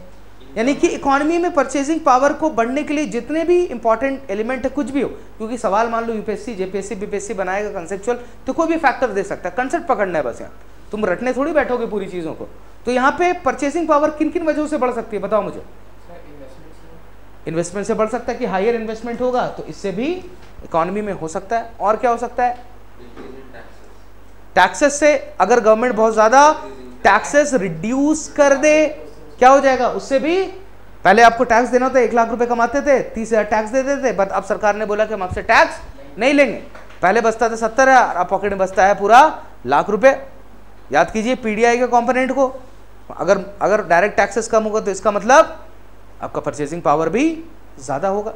फाइन। फिर इकोनॉमी में मनी सप्लाई के बढ़ने से आरबीआई मान लो इजी मनी पॉलिसी लेके आती कि इकोनॉमी में ग्रोथ को बढ़ाना है, इससे भी क्या होगा आपका पर्सनल इनकम बढ़ जाएगा, आपका पीडीआई बढ़ जाएगा। और किससे हो सकता है गवर्नमेंट स्कीम से, फॉर एग्जांपल मैया योजना से, for example Ayushman Bharat scheme से। लेट्स से फॉर एग्जांपल जैसे कि मान लो कि मैया योजना, अब मैया योजना में सरकार तुमको कितना देती है बाबू 2,000 रुपये। फाइन। तो मान लो हर महीने 2,000 रुपये आ रहे, तो अब वो 2,000 तुम्हारे पास जो आए पैसे, तो कहीं ना कहीं वो तुम्हें किसी ने कोई थोड़ा फायदा तो दे के जाएगा। अगर वो 2,000 नहीं मिलते तो मान लो उस 2,000 रुपये का तुमने कोई राशन खरीदा, तुमको अपने पैसे से तो खरीदना होता ना, बट वो 2,000 क्या हुआ तुम्हें सेविंग करके चला गया, उस सेविंग से क्या हुआ तुम्हारी परचेसिंग पावर बढ़ गई। आयुष्मान भारत कार्ड है मान लो, इसमें 5 लाख रुपए का इंश्योरेंस देती है सरकार। लेट्स से तुम्हारे घर पे कोई बीमार पड़ गया, तुम उसको सरकारी अस्पताल में ले गए, आयुष्मान भारत कार्ड से तुमने इलाज करा लिया। अगर तुम आयुष्मान भारत कार्ड यूज नहीं करते तो उसकी वजह से क्या होता, तुमको उस अस्पताल को पॉकेट से पैसा देना होता, लेकिन अब तुमको पैसा देना नहीं पड़ा, तो वो जो पैसा बच गया वो क्या है इंटैक्ट डिमांड है। फाइन। कल जो तुम फिर गुड्स एंड सर्विसेज कंज्यूम करोगे तो इसी पैसे से कंज्यूम कर सकते हो। तो गवर्नमेंट स्कीम उससे क्या हुआ परचेजिंग पावर बढ़ी तो डिमांड बढ़ सकता है। क्या बात समझ में आ रही है आपको। तो कोई भी फैक्टर बाबू सोचना है बैठ के एग्जामिनेशन में, फाइन, जिससे तुम्हारी परचेजिंग पावर बढ़ती है, जिससे पास एक हाउस होल्ड के पास पॉकेट में पैसा जाता है। फाइन। तो जैसे ही डिमांड बढ़ा वैसे ही इन्फ्लेशन बढ़ा। समझ मेरे बात। तो लिख देगा कि डिमांड पुल इन्फ्लेशन के कौन कौन से कारण हो सकते हैं, ABCD, तो वहां पर रटने से काम नहीं चलेगा। सर सिंपल समझ लेना कि तुम्हारे पास पॉकेट इस चीज से पैसा आ रहा है या नहीं आ रहा है, वही क्या हो जाएगा आपका डिमांड पुल इन्फ्लेशन। क्या बात समझ में आ गई? इसी के बाद दूसरा जो है हमारा, उसको बोलते हैं cost push inflation. Cost push मतलब कॉस्ट पुश यानी कि सामान को बनाने में जो लागत लगी, फाइन, उन लागतों के बढ़ने की वजह से जो इन्फ्लेशन बढ़ रहा है। इन्फ्लेशन का मतलब कीमतों का बढ़ना, तो यहाँ पे लागत बहुत तरह से बढ़ सकती है। फाइन, ये जो मान लो कुर्सी बनाई गई है, इस कुर्सी के लिए रॉ मटेरियल लगा होगा, प्लास्टिक लगा होगा, लोहा लगा होगा, कील लगी होगी, फाइन, उसको फिर फर्मे में डाला गया होगा, लेबर लगा होगा।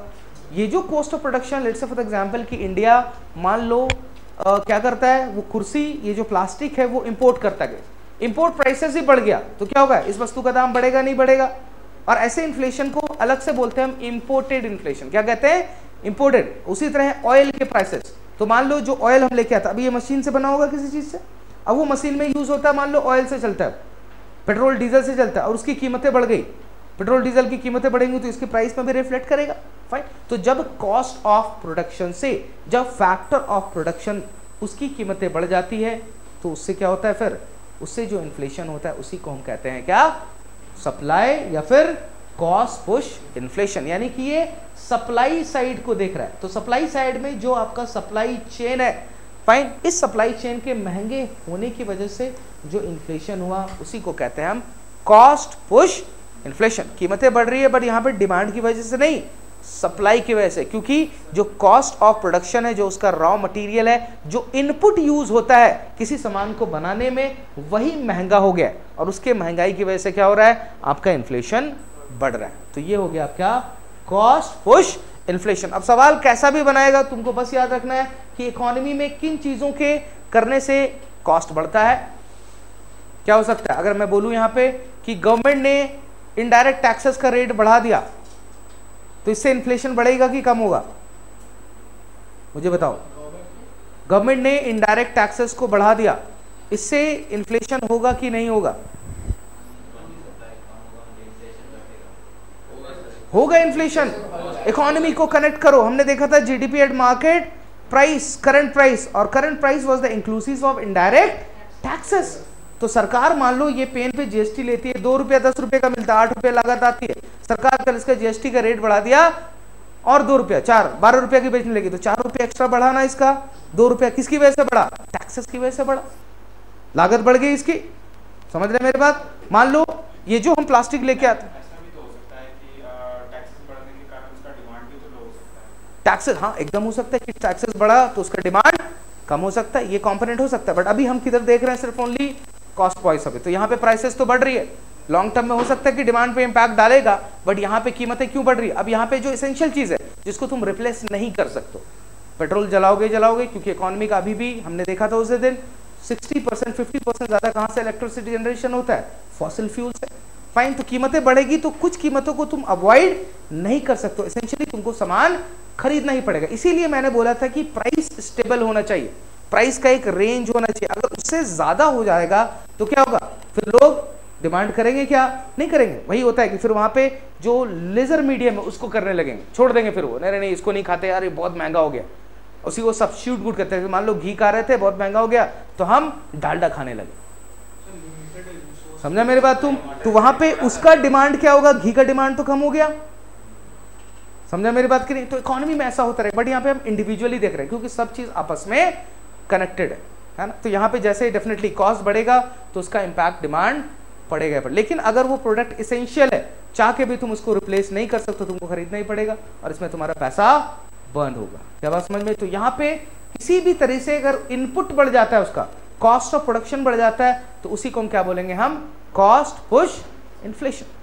फाइन, मान लो फॉर एग्जांपल आप कहीं से ऑयल इंपोर्ट करते हैं, फाइन, हम करते हैं ना, अभी ज़्यादातर ऑयल हम 70 to 80% अपनी जो ज़रूरतें होती है फॉसिल फ्यूल का, हम कहाँ से लेते हैं, बाहर से लेते हैं।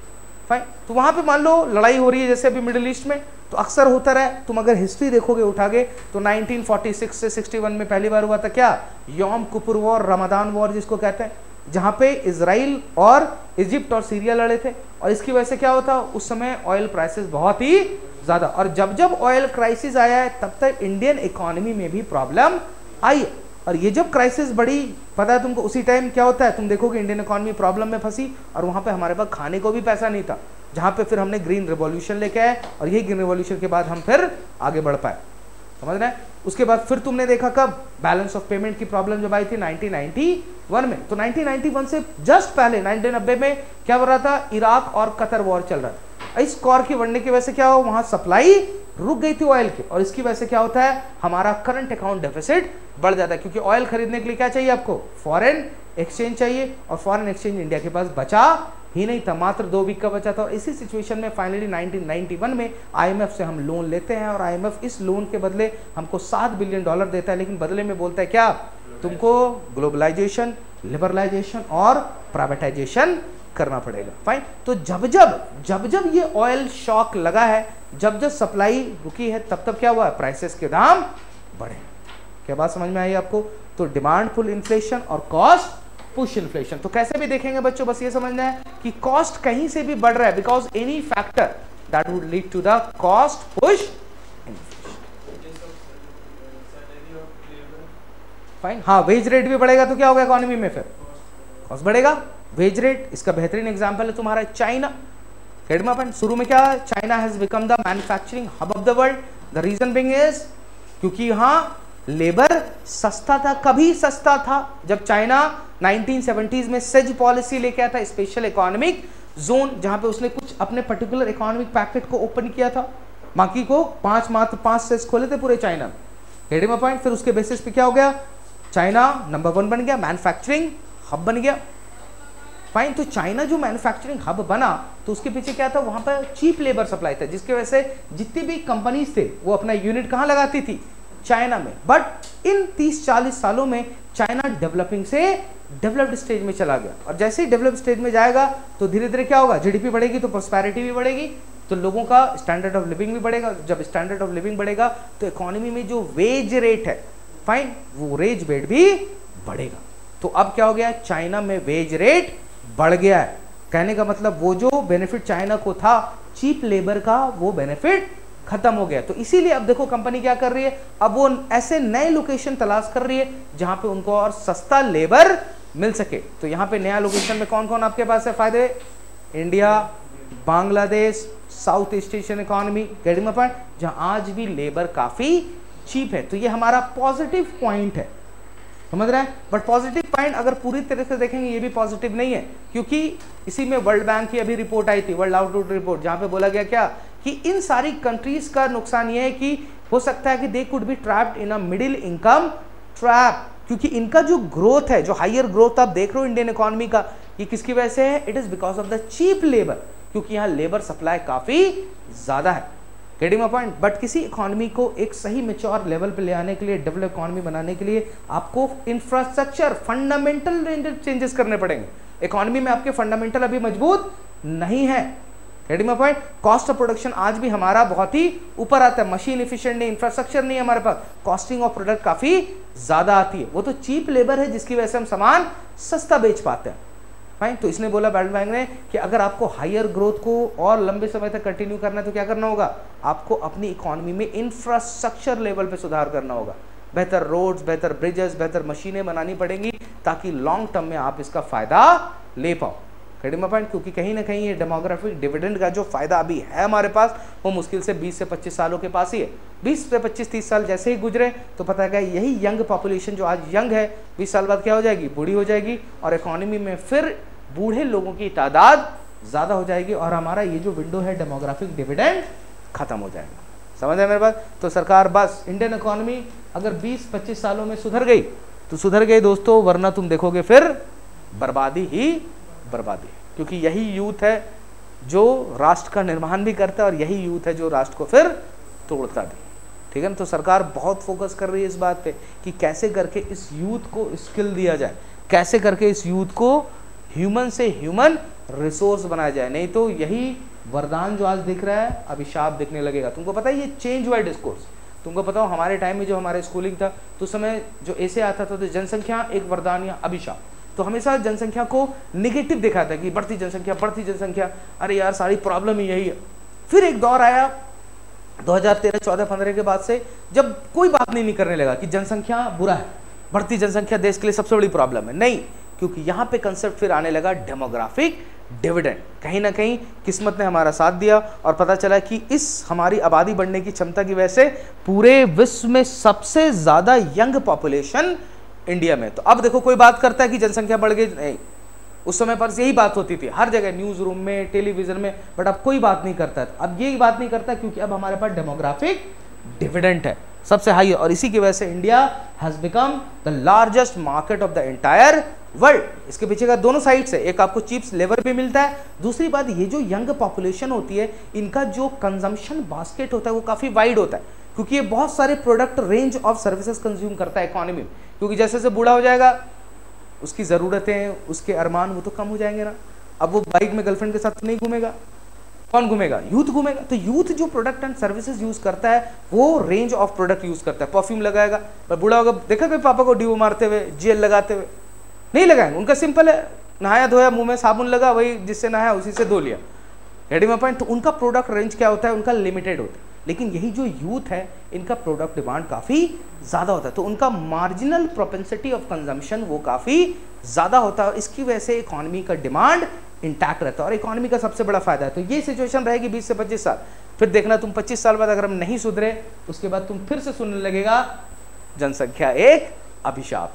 बट अभी ऐसा नहीं है। तो हर बार इकोनॉमी का मूड और मिजाज भी बदलता है। जो एक समय लगता है आपका फायदा था, एक समय लगने लगता है फिर नुकसान है। क्योंकि देखो इंडियन इकोनॉमी में जब हमने स्टार्ट किया प्लानिंग मॉडल, तो हमारी सोशलिस्ट इकोनॉमी थी, बट धीरे धीरे धीरे अब क्या हो रहा है, हम लोग कैपिटलिस्ट इकोनॉमी की तरफ बढ़ते जा रहे हैं।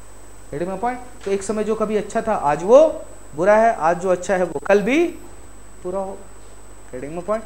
तो इकोनॉमी में कोई एक चीज बढ़िया नहीं होती, it depends upon the time and context. कहाँ पे आप कौन सी पॉलिसी ला रहे हो, दैट इज वेरी इंपॉर्टेंट। अभी इकोनॉमी को, इंडियन इकोनॉमी को किस चीज की जरूरत है? इंडियन इकोनॉमी के पास सब चीज है, लेबर है, लोग हैं, पीपल है। सबसे बड़ी जरूरत है उसको कैपिटल, पूंजी की। हमारे पास यही नहीं है, और यहाँ पे सरकार की भी लिमिटेशन है। अभी मैंने बताया, क्योंकि बहुत ज़्यादा खर्च करेगी तो क्या होगा, फिर इकोनॉमी में फिस्कल डेफिसिट बढ़ने लगेगा। कहाँ से आएगा पैसा? फाइन। तो यहाँ पे सरकार try to tap in the private investment, encourage कर रही है कि बस तुम आओ और यह धंधा लगाओ। तुम देखो सारे सेक्टर को ओपन कर दिया सरकार ने, डिफेंस को भी कर दिया है, इनफैक्ट न्यूक्लियर एनर्जी, सब सेक्टर को ओपन कर दिया। कभी ये इंडस्ट्रीज जो थी, डिफेंस हो गया, रेलवे हो गया, रिजर्व था only public sector, but now it has been D reserve, जहां पे आओ तुम बस धंधा करो।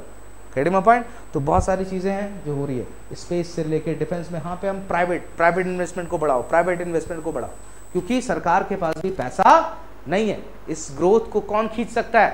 प्राइवेट। तो जब तक ये प्राइवेट सेक्टर अच्छे से ग्रो नहीं करेगा, इंडियन इकोनॉमी ग्रो नहीं करेगी। क्योंकि एम्प्लॉयमेंट में भी गवर्नमेंट जो एम्प्लॉयमेंट देता है उसका एक लिमिटेशन है, उसका बहुत बड़ा लिमिटेशन। और बहुत ज़्यादा अगर गवर्नमेंट एम्प्लॉयमेंट होता है तो इकोनॉमी के लिए इनएफिशिएंसी होता है, क्योंकि तुमको पता है गवर्नमेंट एम्प्लॉय काम नहीं करता।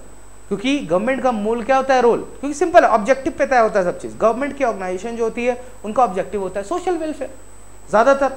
Ready my point. बट जो प्राइवेट ऑर्गेनाइजेशन रन करता है वो अपने एक एक पैसे का बहुत अच्छे से उपयोग करता है, ताकि उसका मोटिव क्या होता है, profit maximisation. Ready my point. तो अभी ज़रूरत किस चीज़ की है हमें?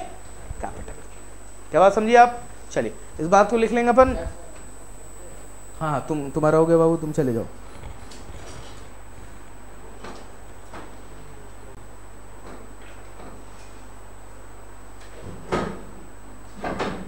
चलो हेडिंग दोगे, the types of inflation on the basis of causes, कारणों के आधार पर। द टाइप्स ऑफ इन्फ्लेशन, कौन? नहीं, नौकरी नहीं करता, ये कॉलेज जाता है। हाँ कॉलेज है इसका लॉ नहीं है, ये बीबीए कर रहा है सर, आई थिंक इकोनॉमिक्स ही कर रहा है, ये बीए इकोनॉमिक्स ही कर रहा है। तो जैसे बेचारे की क्लास होती है, बट ये होता है कि जब मौका मिलता है मुझसे क्लास लेके क्लास में बैठ जाता है कि सर आज की क्लास है, मैं आ जाता हूँ। मिल नहीं पाता इसको मौका। ज़्यादातर प्रॉब्लम यही कि बच्चे बहुत सारे हमारे कॉलेज वाले भी हैं, तो उनका फिर दिक्कत होता है।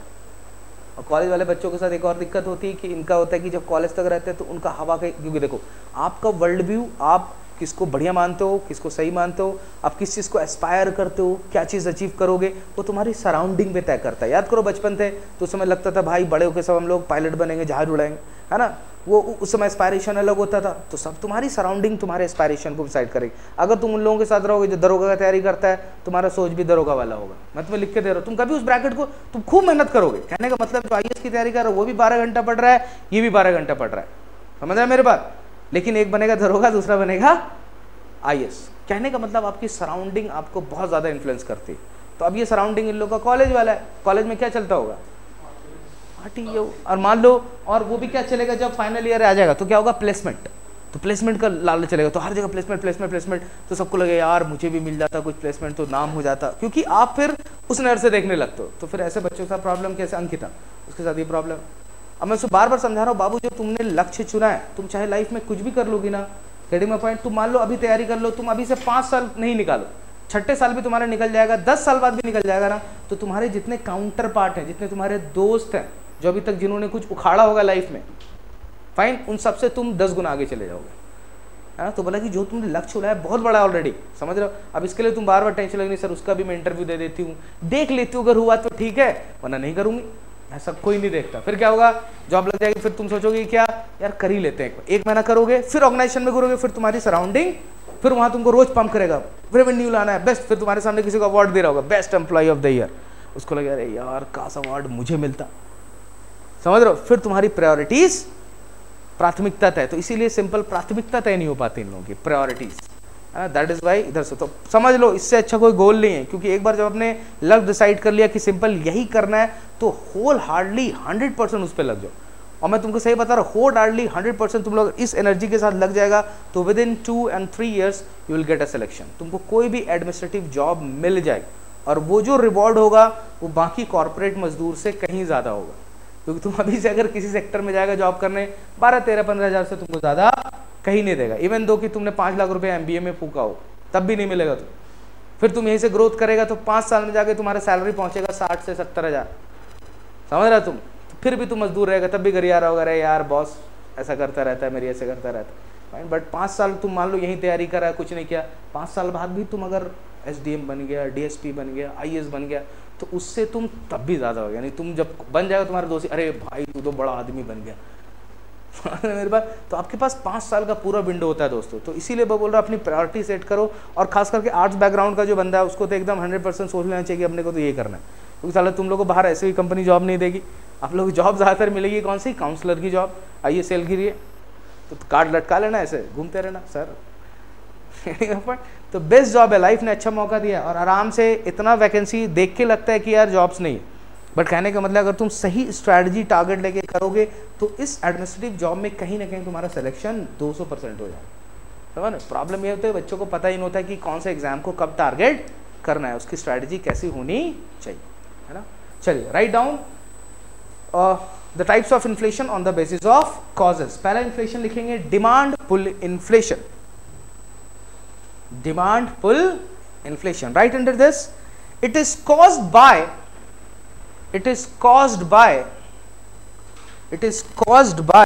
an increase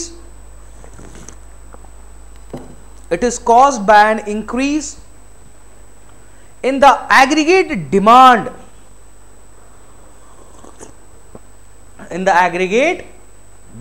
और डिमांड को हम किससे वहां देखते थे GDP में, PDI, इन ब्रैकेट में लिखो PDI, aggregate demand and consumption due to the following factors. मैं कुछ संभावनाएं लिखा दे रहा हूं, बाकी कंसेप्ट के पीछे जाएंगे सब। ड्यू टू फॉलोइंग फैक्टर, पहला फैक्टर लिखोगे फर्स्ट, पहला किसकी वजह से, increased private and government spending, increased private और गवर्नमेंट स्पेंडिंग, इंक्रीज्ड प्राइवेट और government spending. Second, white, reduction in taxes, reduction in taxes. तीसरा लिखोगे the lower rate of saving, क्योंकि लोग जमा कर नहीं रख रहे हैं, क्या कर रहे हैं, बस कंज्यूम कर रहे हैं, उससे खरीद रहे हैं, खर्च कर रहे हैं. The lower rate of saving. फिर लिखोगे next, the depreciation in the local exchange rate. The depreciation in the local exchange rate. Local exchange rate कहने का मतलब है रुपए की कीमत में गिरावट आना. समझ रहे हैं? लोकल. उसके बाद लिखेगा increase in money supply and bank credit. Increase in money supply and bank credit. Increase in money supply and bank credit. Full stop. Paragraph change कर लिखो, this leads to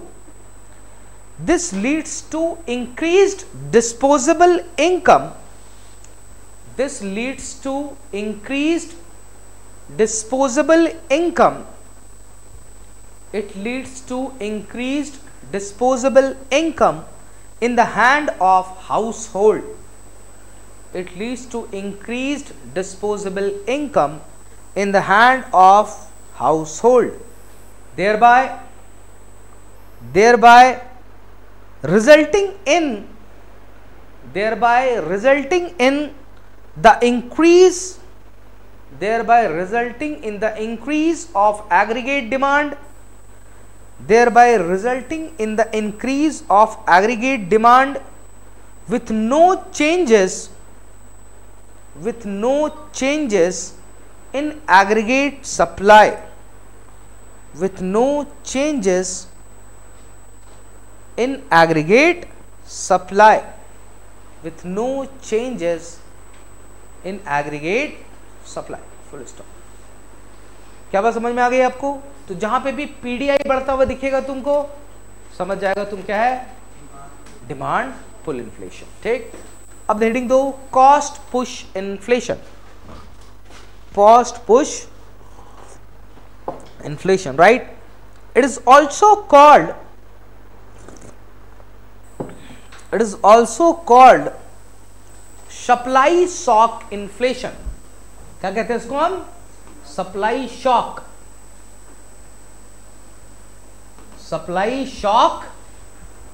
inflation. Supply shock inflation देखा आपने? Full stop. It occurs when the general prices rise. It occurs when general price rise due to the growing cost of factor of production. Due to the growing cost of factor of production. और वो क्या है? Dash देके लिखो, land, labour, capital and entrepreneur. Land, labour, capital and entrepreneur. Full stop. In simple words, due to rising in the input cost. In simple words, due to rise in the input cost or raw material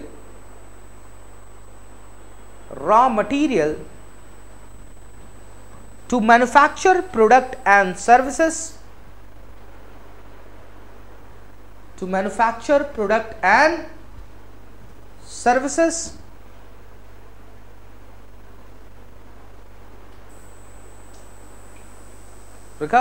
Comma, the general prices rise.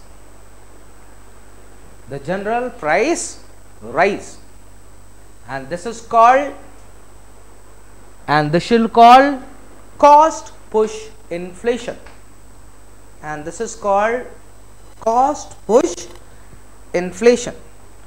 For example, if the wage of the laborer rise, the wage of the laborer rises then the unit cost of production also rises. Then the unit cost of production also rises, and as a result,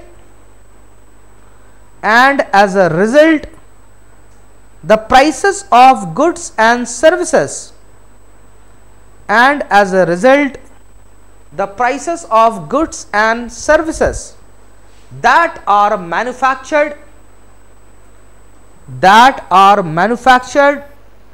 get hiked.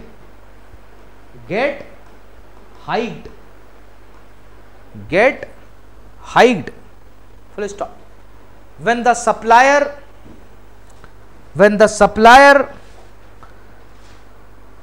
supplies the input, when the supplier supplies the input at a higher cost, it add up to the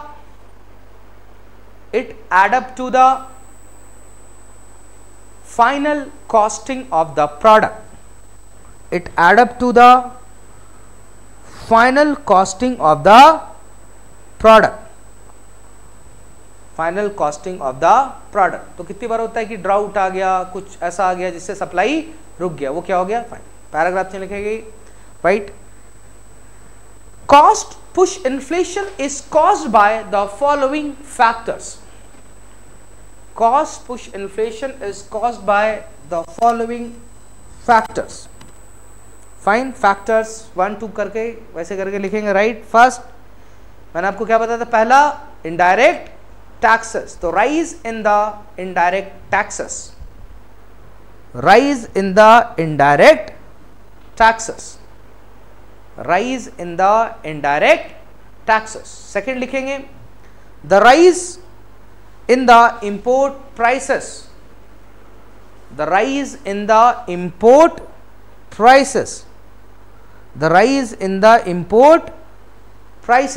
तीसरा लिखेंगे the higher cost of capital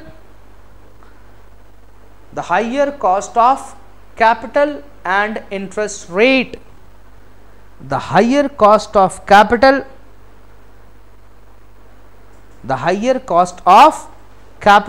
and interest rates.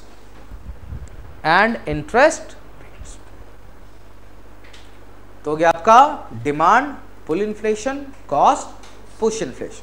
दोनों को समझना है, simple ही समझना है कि demand pull inflation जहां पे होगा वहां पे आपका परचेसिंग पावर बढ़ रहा हो, आपके पॉकेट में ज्यादा पैसा आ रहा हो, ठीक. कॉस्ट पुश होगा तो जहां पे जिन कारणों से किसी भी वस्तुओं के बनाने की लागत अगर बढ़ेगी तो वो हो जाएगा तुम्हारा कॉस्ट पुश इन्फ्लेशन. अब इसी कॉस्ट पुश इन्फ्लेशन का एक सब टाइप है जिसको हम कहते हैं स्ट्रक्चरल इन्फ्लेशन. क्या कहते हैं हम इसको? Structural inflation. और इसी का दूसरा नाम भी है, इसको कहते हैं हम बॉटल नेक इन्फ्लेशन. क्या कहते हैं हम? बॉटल नेक इन्फ्लेशन. तो बॉटल नेक यहां पे एक मेटाफर है. तो बॉटल नेक आपने देखा होगा, बॉटल का शेप कैसा होता है? ऐसे करके होता है बॉटल. थोड़ा गंदा सा बॉटल बन गया बट दिस इज फाइन, है ना. चलो अच्छा सा बना लो बॉटल, एक बढ़िया सा बॉटल बनाते हैं. गंदा ही बॉटल बनेगा यार मुझसे. खैर ये बॉटल है, फाइन. तो यहाँ पे क्या बच्चों? सप्लाई है, बट सडनली ये क्या होता है? यहाँ पे आके नैरो हो जाता है, संकीर्ण हो जाता है. यहाँ पे जो सप्लाई थी वो नहीं आ पाती. कहने का मतलब इसका जो इनलेट है वो नैरो हो जाता है. तो ये मेटाफर है, ये दिखा रहा है कि इकोनॉमी में क्या है. इकोनॉमी में प्रोडक्ट एंड सर्विसेज है, उसकी सप्लाई है, बट कहीं ना कहीं जाके वो क्या होता है? एक बॉटल नेक में फंस जाता है, जिसकी वजह से उसका सप्लाई अच्छे से इंश्योर नहीं हो पाता. समझ रहे हैं? तो यहाँ पे ये जो इन्फ्लेशन है, स्ट्रक्चरल इन्फ्लेशन, ये क्यों होता है? ये इकोनॉमी में जो स्ट्रक्चरल डिफिशियंसी है, जो कमियां हैं इंफ्रास्ट्रक्चर लेवल में, उसकी वजह से होता है. कहने का मतलब है, फॉर एग्जांपल ऐसा समझो कि लेट्स से फॉर एग्जांपल कि आपने देखा होगा अक्सर कि कहीं कहीं पे प्याज की कीमतें बढ़ गई. जैसे कि यहाँ मान लो बिहार में, झारखंड में हमारे प्याज की कीमतें चल रही है तुम्हारा क्या? 40 रुपया किलो. सेम रेट पे तुम देखोगे दिल्ली में कीमतें बढ़ गई, प्याज खत्म हो गया और वहां पे प्याज चल रहा है 100 रुपए किलो. अब क्या है कि प्याज है, सिर्फ दिल्ली में खत्म हो गया है, लेकिन इंडिया में बाकी जगह प्याज है. अब प्याज में क्या है कि अब हम यहां से ट्रेन से अगर प्याज हम भेजेंगे मालगाड़ी से तो उसको पहुंचने में लग जाएगा 2 से 3 दिन। 3 दिन तक ये जो है वहां तो दिल्ली के मार्केट में क्या होगा, सप्लाई तो लिमिटेड रहेगी क्योंकि वहां पे प्याज है नहीं। अगर हमको प्याज वहां पे करते हैं तो क्या करना होगा, यहां से एक्स्ट्रा प्याज भेजना पड़ेगा। अब यहां से प्याज पहुंचने में लग जाता है 3 दिन। अब 3 दिनों में क्या होगा, ये प्राइसेस बढ़ी भी रहेगी इसी बढ़े हुए प्याज से, लेकिन जब 3 दिन बाद ट्रेन पहुंचेगा, सप्लाई आएगी तो वापस प्राइसेस कम हो जाएगी। कहने का मतलब है कि इकोनॉमी में जो इंफ्रास्ट्रक्चर बॉटलनेक है, जो इंफ्रास्ट्रक्चर प्रॉब्लम है, जैसे कि बेटर रोड्स नहीं है, जैसे कि बेटर कनेक्टिविटी फैसिलिटीज नहीं है, जैसे कि हमारा एग्रीकल्चर सिस्टम में मॉडर्नाइजेशन नहीं है, उनकी वजह से जो कीमतें बढ़ती है उसी को हम कहते हैं क्या, स्ट्रक्चरल इन्फ्लेशन। स्ट्रक्चर मतलब इकोनॉमी का स्ट्रक्चर, गेटिंग माय पॉइंट। ये जो स्ट्रक्चर क्या है, प्राइमरी सेक्टर, सेकेंडरी सेक्टर और टर्शियरी सेक्टर। तो हर सेक्टर में जो प्रॉब्लम है, चाहे इंफ्रास्ट्रक्चर लेवल पे हो चाहे पॉलिसी लेवल पे हो, तो जहां भी प्रॉब्लम होती है उसका इंपैक्ट क्या होता है, कॉस्ट बढ़ता है। गाड़ी जितना दिन ट्रेन पे रहेगा, रोड पे रहेगा, हर दिन उस वस्तु का दाम बढ़ता चला जाएगा। Getting my point. तो ये जो प्रॉब्लम हो रही है किससे, infrastructure. Let's say for example मान लो कि एग्रीकल्चर, हमने अच्छा खासा प्रोडक्शन किया, बहुत सारा धान उगाया, इतना उगा लिया कि 1 साल तक हम बैठ के खा सकते हैं, लेकिन अब उस धान को स्टोर रखने के लिए हमारे पास कोल्ड स्टोरेज ही नहीं। तो उसमें पता चला कि जितना धान हमने 100 क्विंटल उगाया था, 100 क्विंटल में से 50 क्विंटल को चूहे खा गए, सड़ गए। फाइन। तो जो उस समय अगर 100 रहता तो बढ़िया था, सप्लाई ज्यादा थी, चूहे खा लिए, 50 चला गया, 50 ही बचाना, तो अब कीमतें बढ़ेगी कि नहीं बढ़ेगी। फाइन। तो अगर कोल्ड स्टोरेज होता तो अनाज खत्म होते, नष्ट होते नहीं होते, अनाज नष्ट नहीं होता तो कीमतें उसकी बढ़ती नहीं बढ़ती। समझ रहे मेरे बात। तो इकोनॉमी में जो इंफ्रास्ट्रक्चर इशू होता है उसकी वजह से जो कॉस्ट बढ़ता है, क्योंकि सप्लाई महंगा हो जाता है, आपका इंफ्रास्ट्रक्चर नहीं है आपके पास। Gate my point. उसी को हम कहते हैं क्या, स्ट्रक्चरल इन्फ्लेशन। दूसरा नाम है इसका बॉटलनेक इन्फ्लेशन। तो ये कौन सा बॉटलनेक है, इंफ्रास्ट्रक्चर बॉटलनेक। खूब हुआ प्रोडक्शन, लेकिन जैसे उसको लेके आए कहाँ, रेलवे स्टेशन में, कि लाओ इसको फिर यहां से हम भेजेंगे, पता चला रेलवे स्टेशन में मुश्किल से 4 यार्ड ही नहीं बने, कोल्ड स्टोरेज ही नहीं है, पता चला वहीं पे माल रखे रखे हमारा सड़ गया। क्या बात समझ में आ रही है आप। फाइन। तो देखो किसी भी इकोनॉमी का बहुत जरूरत, तो सरकार इस पे बहुत फोकस कर रही है। इंफ्रास्ट्रक्चर होना मस्ट है, क्योंकि इंफ्रास्ट्रक्चर, अब देखो चाइना क्या है, तुम सोचो उसके पास बुलेट ट्रेन है जो 350-400 किलोमीटर पर आवर की स्पीड से दौड़ता है, यानी कि अगर तुम दिल्ली से यहाँ आओगे तो मात्र तुम 4 घंटे में दिल्ली से यहाँ पहुंच सकते हो। इकोनॉमिक कॉस्ट है ना।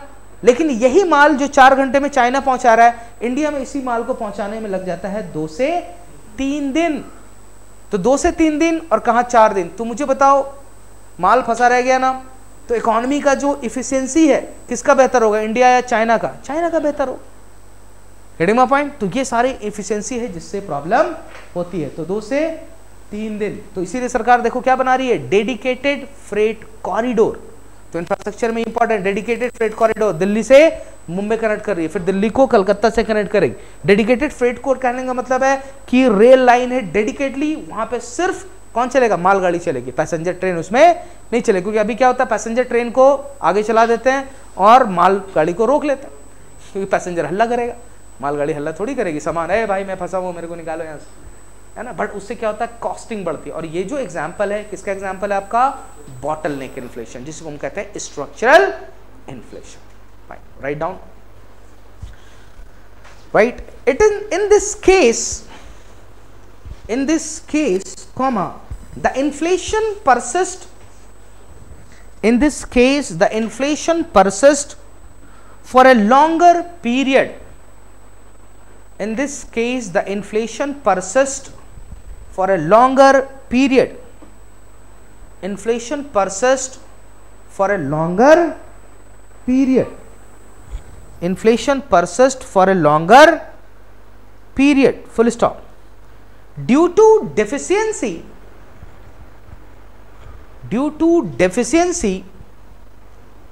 existing in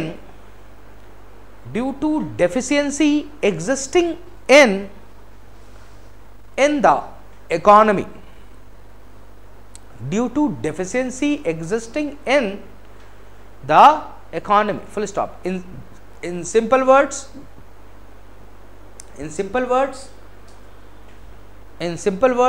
the prices rises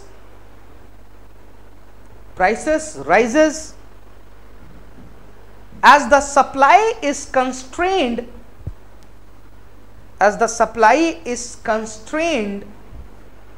due to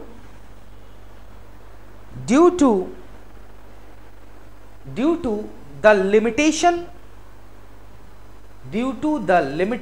of infrastructure,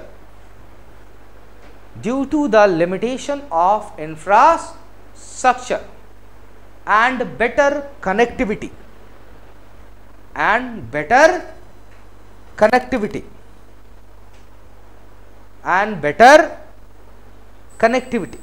Such deficiencies are as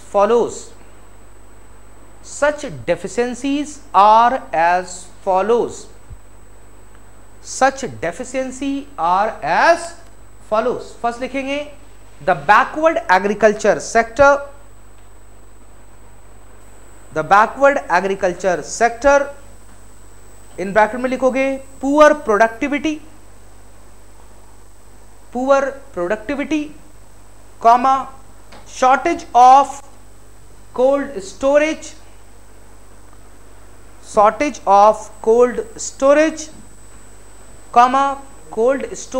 comma processing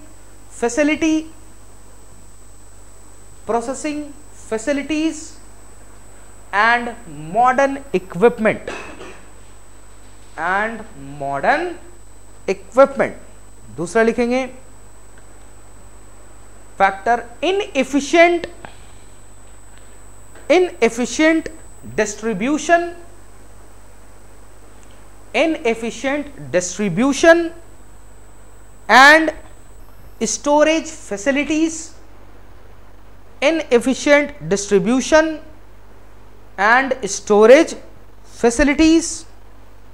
and many more, full stop. Change the paragraph. These deficiency in the economy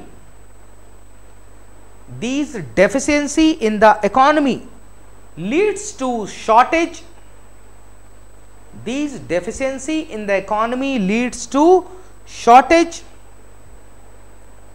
of goods and services,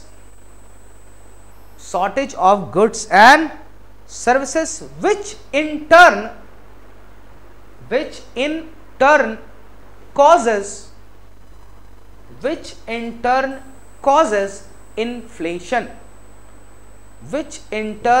causes inflation, full stop. It is also called as bottleneck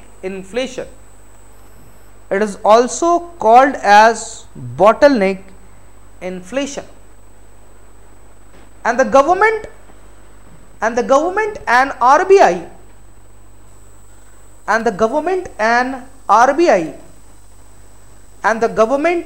RBI finds it difficult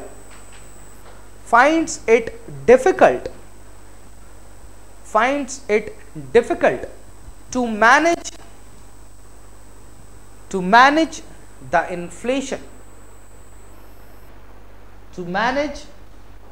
the inflation, as the fiscal policy and monetary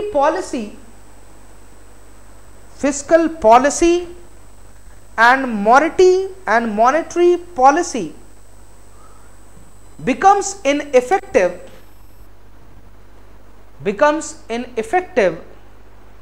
in controlling such inflation.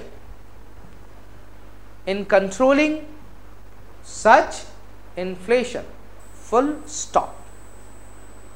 समझ में आई हमारी बात? तो ये inflation सबसे कठिन होता है सरकार के लिए मैनेज करना। क्यों होता है कठिन बच्चों? लॉजिक, इंफ्रास्ट्रक्चर, क्योंकि दो पॉलिसी सरकार क्या करती है, ज्यादातर इन्फ्लेशन को मैनेज करने की जिम्मेदारी किस पे? आरबीआई पे। और आरबीआई क्या करती है? आरबीआई मनी सप्लाई का यूज करती है, मॉनेटरी पॉलिसी का, जहां पे इकोनॉमी में मनी सप्लाई को घटा के बढ़ा के इन्फ्लेशन रेट को। बट ये जो इन्फ्लेशन है इसका रीजन मनी सप्लाई नहीं है, ये डिमांड पुल की वजह से नहीं हो रहा है और ना ही ये आपका कॉस्ट पुश की वजह से हो रहा है। Getting my point? ना ही गवर्नमेंट की ये इनडायरेक्ट फिस्कल पॉलिसी, किस टैक्स बढ़ा देंगे घटा देंगे तो इसका इंपैक्ट पड़ेगा, कोई इंपैक्ट नहीं पड़ेगा, फाइन। और ना ही ये मनी सप्लाई के बढ़ाने घटाने से कोई इंपैक्ट पड़ेगा, क्योंकि इस इन्फ्लेशन का जो मेन रीजन है वो है इंफ्रास्ट्रक्चर गैप, वो है the backwardness of Indian economy और in the infrastructure of economy. तो यहां पे शॉर्ट टर्म को पॉलिसी काम करेगी क्या? नहीं करेगी। तो यहां पे इंफ्रास्ट्रक्चर पॉलिसी क्या होती है? लॉन्ग टर्म होती है, 5 साल 10 साल। कोई रोड बन रहा है, मान लो यही तुम्हारा अभी कौन सा था, ये वाला सीरम टोली फ्लाईओवर जो बना, इतना हंगामा हुआ, कितना दिन लग गया उसको स्टार्ट होने? Fine, it takes time. तो तुम सोचोगे ऐसे इन्फ्लेशन को मैं 6 महीने में 1 साल में पूरा कर दूंगा, तुम इसको नहीं कर सकते, कुछ नहीं कर सकते। इसके लिए इसका एक ही उपाय है, तुमको उस इंफ्रास्ट्रक्चर गैप को भरना पड़ेगा। और तुमको भी पता है कि ऐसे इंफ्रास्ट्रक्चर को बनने में कितना टाइम लगता है? 2 4 5 साल, तो 2 साल तो नॉर्मली लग जाता है, समझ रहे हो। बाकी अगर सरकार थोड़ी बहुत बढ़िया है तो 5 साल, और बढ़िया है तो 10 साल, और लास्ट में पता चलता है बना ही नहीं, बीच में वो पता चला कि अब बीच में पैसे ही नहीं आ रहा है। क्योंकि यहाँ पे क्या होता है, सरकार जब ऐसे प्रोजेक्ट लेके आती है तो पीपीपी मॉडल पे लाती है, पब्लिक प्राइवेट पार्टनरशिप, जहां पे क्या होता है कि बिल्ड ऑपरेट बहुत सारे मॉडल होते हैं, बीओटी डबल सा। तो ज्यादातर क्या होती है, सरकार लीज आउट कर देती है और बोल देती है जो भी इनकम होगा कंपनी को, प्राइवेट को, तुम्हारा इनकम है, तुम 20 साल इससे इनकम खाओ, 20 साल बाद ये पूरा प्रॉपर्टी मेरे को ट्रांसफर कर देना। लेकिन प्रॉब्लम क्या होती है कि ऐसे जो प्रोजेक्ट्स होते हैं ये लॉन्ग टर्म जेस्टेशन पीरियड होता है। अब शुरू के 8-10 सालों में बनने के बाद, क्योंकि बनने में 5 साल लग जाएगा, बनने के बाद वो रेवेन्यू जनरेट करेगा, 5 साल तक तो कोई रेवेन्यू नहीं होगा ना उसको, और वो भी शुरू में रेवेन्यू इतना ज्यादा नहीं हो पाता। तभी देखोगे अभी बीच में बहुत हल्ला हो रहा था ना, टोल टैक्स बहुत हेवी टोल। सरकार कुछ नहीं कर सकती, क्योंकि सरकार ने जिन कंपनियों को ठेका दिया है वो एक मॉडल के थ्रू है, उस मॉडल को होता है बिल्ड ऑपरेट एंड ट्रांसफर। और आजकल जो ज्यादातर हो रही है वो आपका हाइब्रिड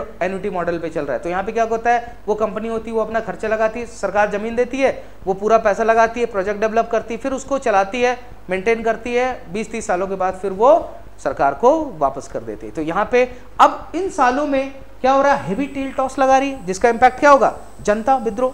फिर अगर टोल टैक्स कम करोगे तो ये कंपनी का अपना खर्चा ही नहीं निकलेगा, जिसके चक्कर में ज्यादातर कंपनी क्या है कि बीच में ही प्रोजेक्ट को छोड़ देती है।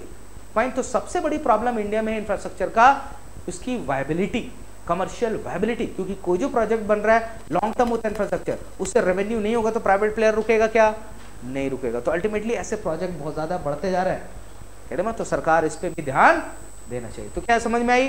तो इन्फ्लेशन के कॉजेस के बेसिस पे देखेंगे तो 3 तरह के हैं। एक है आपका डिमांड पुल इन्फ्लेशन, जहां पे डिमांड की वजह से क्या होता है, प्राइसेस ऊपर जाती है, फाइन। और इसके पीछे का रीजन है डिमांड, कहने का मतलब जब आपका पर्सनल डिस्पोजेबल इनकम बढ़ जाता है ना, बहुत सारे कारण हो सकते हैं।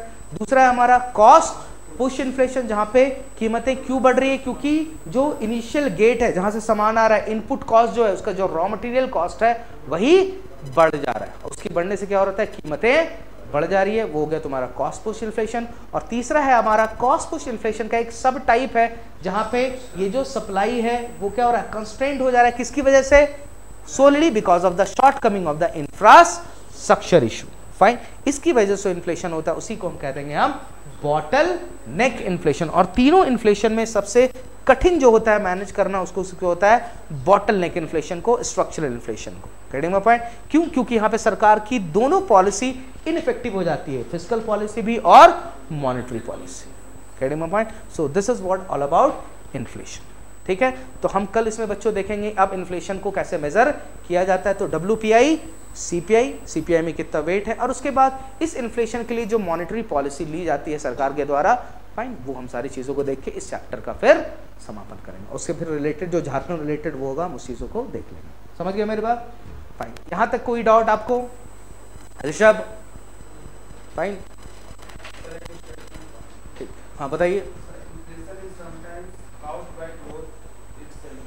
हाँ, तो क्या है ग्रोथ? अभी मैं बताया कि ग्रोथ और इन्फ्लेशन में क्या है, डायरेक्ट प्रोपोर्शन। शॉर्ट टर्म में डेफिनेटली वो जो स्टेटमेंट बोला है 101% सही है कि sometimes growth is caused by, या inflation is caused by growth. तो ग्रोथ बढ़ेगा, इकोनॉमिक ग्रोथ करने का मतलब जीडीपी का बढ़ना, और जीडीपी बढ़ेगी धीरे धीरे क्या होगा, प्राइसेस भी आपकी ऊपर जाए, क्योंकि ये जीडीपी का बढ़ना ये दिखाता है, क्योंकि जीडीपी देखो, जीडीपी बढ़ रहा है ये सप्लाई साइड से, यानी कि ये सप्लाई साइड से देखो तुम कॉस्ट पुश, जीडीपी बढ़ रहा है मतलब इकोनॉमी में गुड्स एंड प्रोडक्शन का उत्पादन हो रहा है। उत्पादन तभी होगा जब इकोनॉमी में डिमांड रहेगी ना।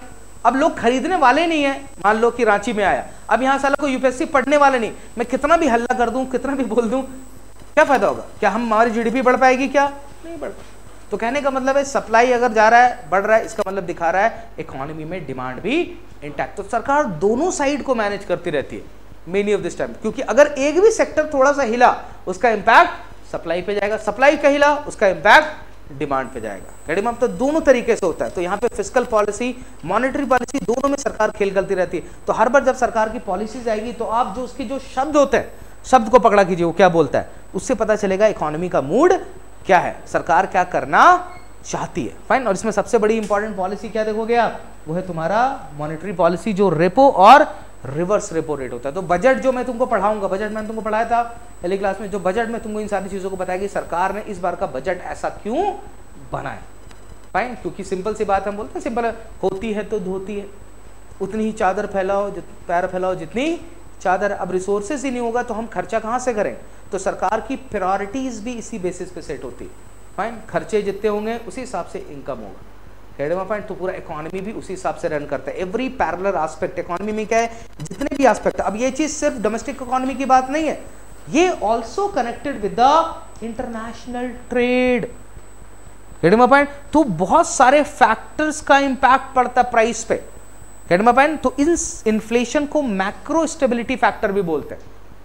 पॉइंट। तो मैक्रो स्टेबिलिटी फैक्टर यानी इन्फ्लेशन का इंपैक्ट प्राइस पे पड़ेगा, प्राइस का इंपैक्ट ग्रोथ पे पड़ेगा, ग्रोथ का इंपैक्ट इंटरनेशनल ट्रेड पे पड़ेगा, इंपोर्ट एंड एक्सपोर्ट पे। तो सब चीजें आपस में मिक्स है। अगर इंडियन इकोनॉमी में मनी सप्लाई बढ़ जाएगी तो इसका इंपैक्ट क्या पड़ेगा, हमारा रुपया बाहर कमजोर हो जाएगा।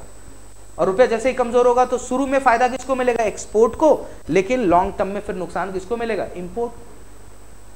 समझ रहे हैं? बहुत ज्यादा मनी सप्लाई आ गई, मान लो एफडीआई आएगा, रातों रात पता चला इंडियन इकोनॉमी में 1 लाख करोड़ के आसपास का एफडीआई आ गया। अब सडनली एफडीआई है तो मुझे बताना बाहर से कौन चीज लेके आएगा, डॉलर लेके आएगा, और यहां पे किस चीज की डिमांड करेगा, वो रुपीस की डिमांड। तो रुपया फिर क्या होगा, सडनली मजबूत हो जाएगा, यानी कि रुपए की सप्लाई फिर कम हो जाएगी, कहना ऐसा समझ लो, फिर इंडियन इकोनॉमी में। फाइन। तो यहाँ हर चीज का इंपैक्ट होता है, कहने का मतलब इंटरनेशनल जो इस बाउंड्री के बाहर जो फैक्टर है उनका इंपैक्ट भी है, और यहाँ के लोकल फैक्टर का भी है। तो इकोनॉमी आपस में क्या है, आपस में जुड़ी। हम आपको इंडिविजुअल चैप्टर इसलिए पढ़ाते हैं तो आपका इंडिविजुअल कमांड बने, और बाद में फिर इन चीजों को तुम आपस में लिंक कर पाओ। Getting my point? Fine. So this is what exactly inflation. बाकी हम इसको कल देखेंगे। क्रिपिंग ही चाहिए अपने को, हमेशा क्रिपिंग। इसीलिए आरबीआई ने मॉनेटरी पॉलिसी में सिंपल इन्फ्लेशन टारगेटिंग कर दिया कि आरबीआई की जिम्मेदारी है 4% इतना इन्फ्लेशन रेट रखना। ज्यादा से ज्यादा कितना ले सकता है, +-2, यानी कि मैक्सिमम लिमिट 6 होगी, मिनिमम लिमिट 2 होगी। इससे ऊपर गया तब भी प्रॉब्लम है, इससे नीचे आया तब भी प्रॉब्लम। समझ रहे हो? तो एक सर्टेन रेट इन्फ्लेशन का हमेशा होना चाहिए। कीमतों का बढ़ना, इन्फ्लेशन का होना इकोनॉमी में दिखाता है कि लोगों के पास पैसे हैं, इंपैक्ट है, इंटैक्ट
आ रही है अभी? हाँ, इसका बैटरी तुम लोग वो करो थोड़ा सा। खैर क्लास खत्म हो गई, हम यहाँ से आगे करेंगे, हमारी बात हो रही है।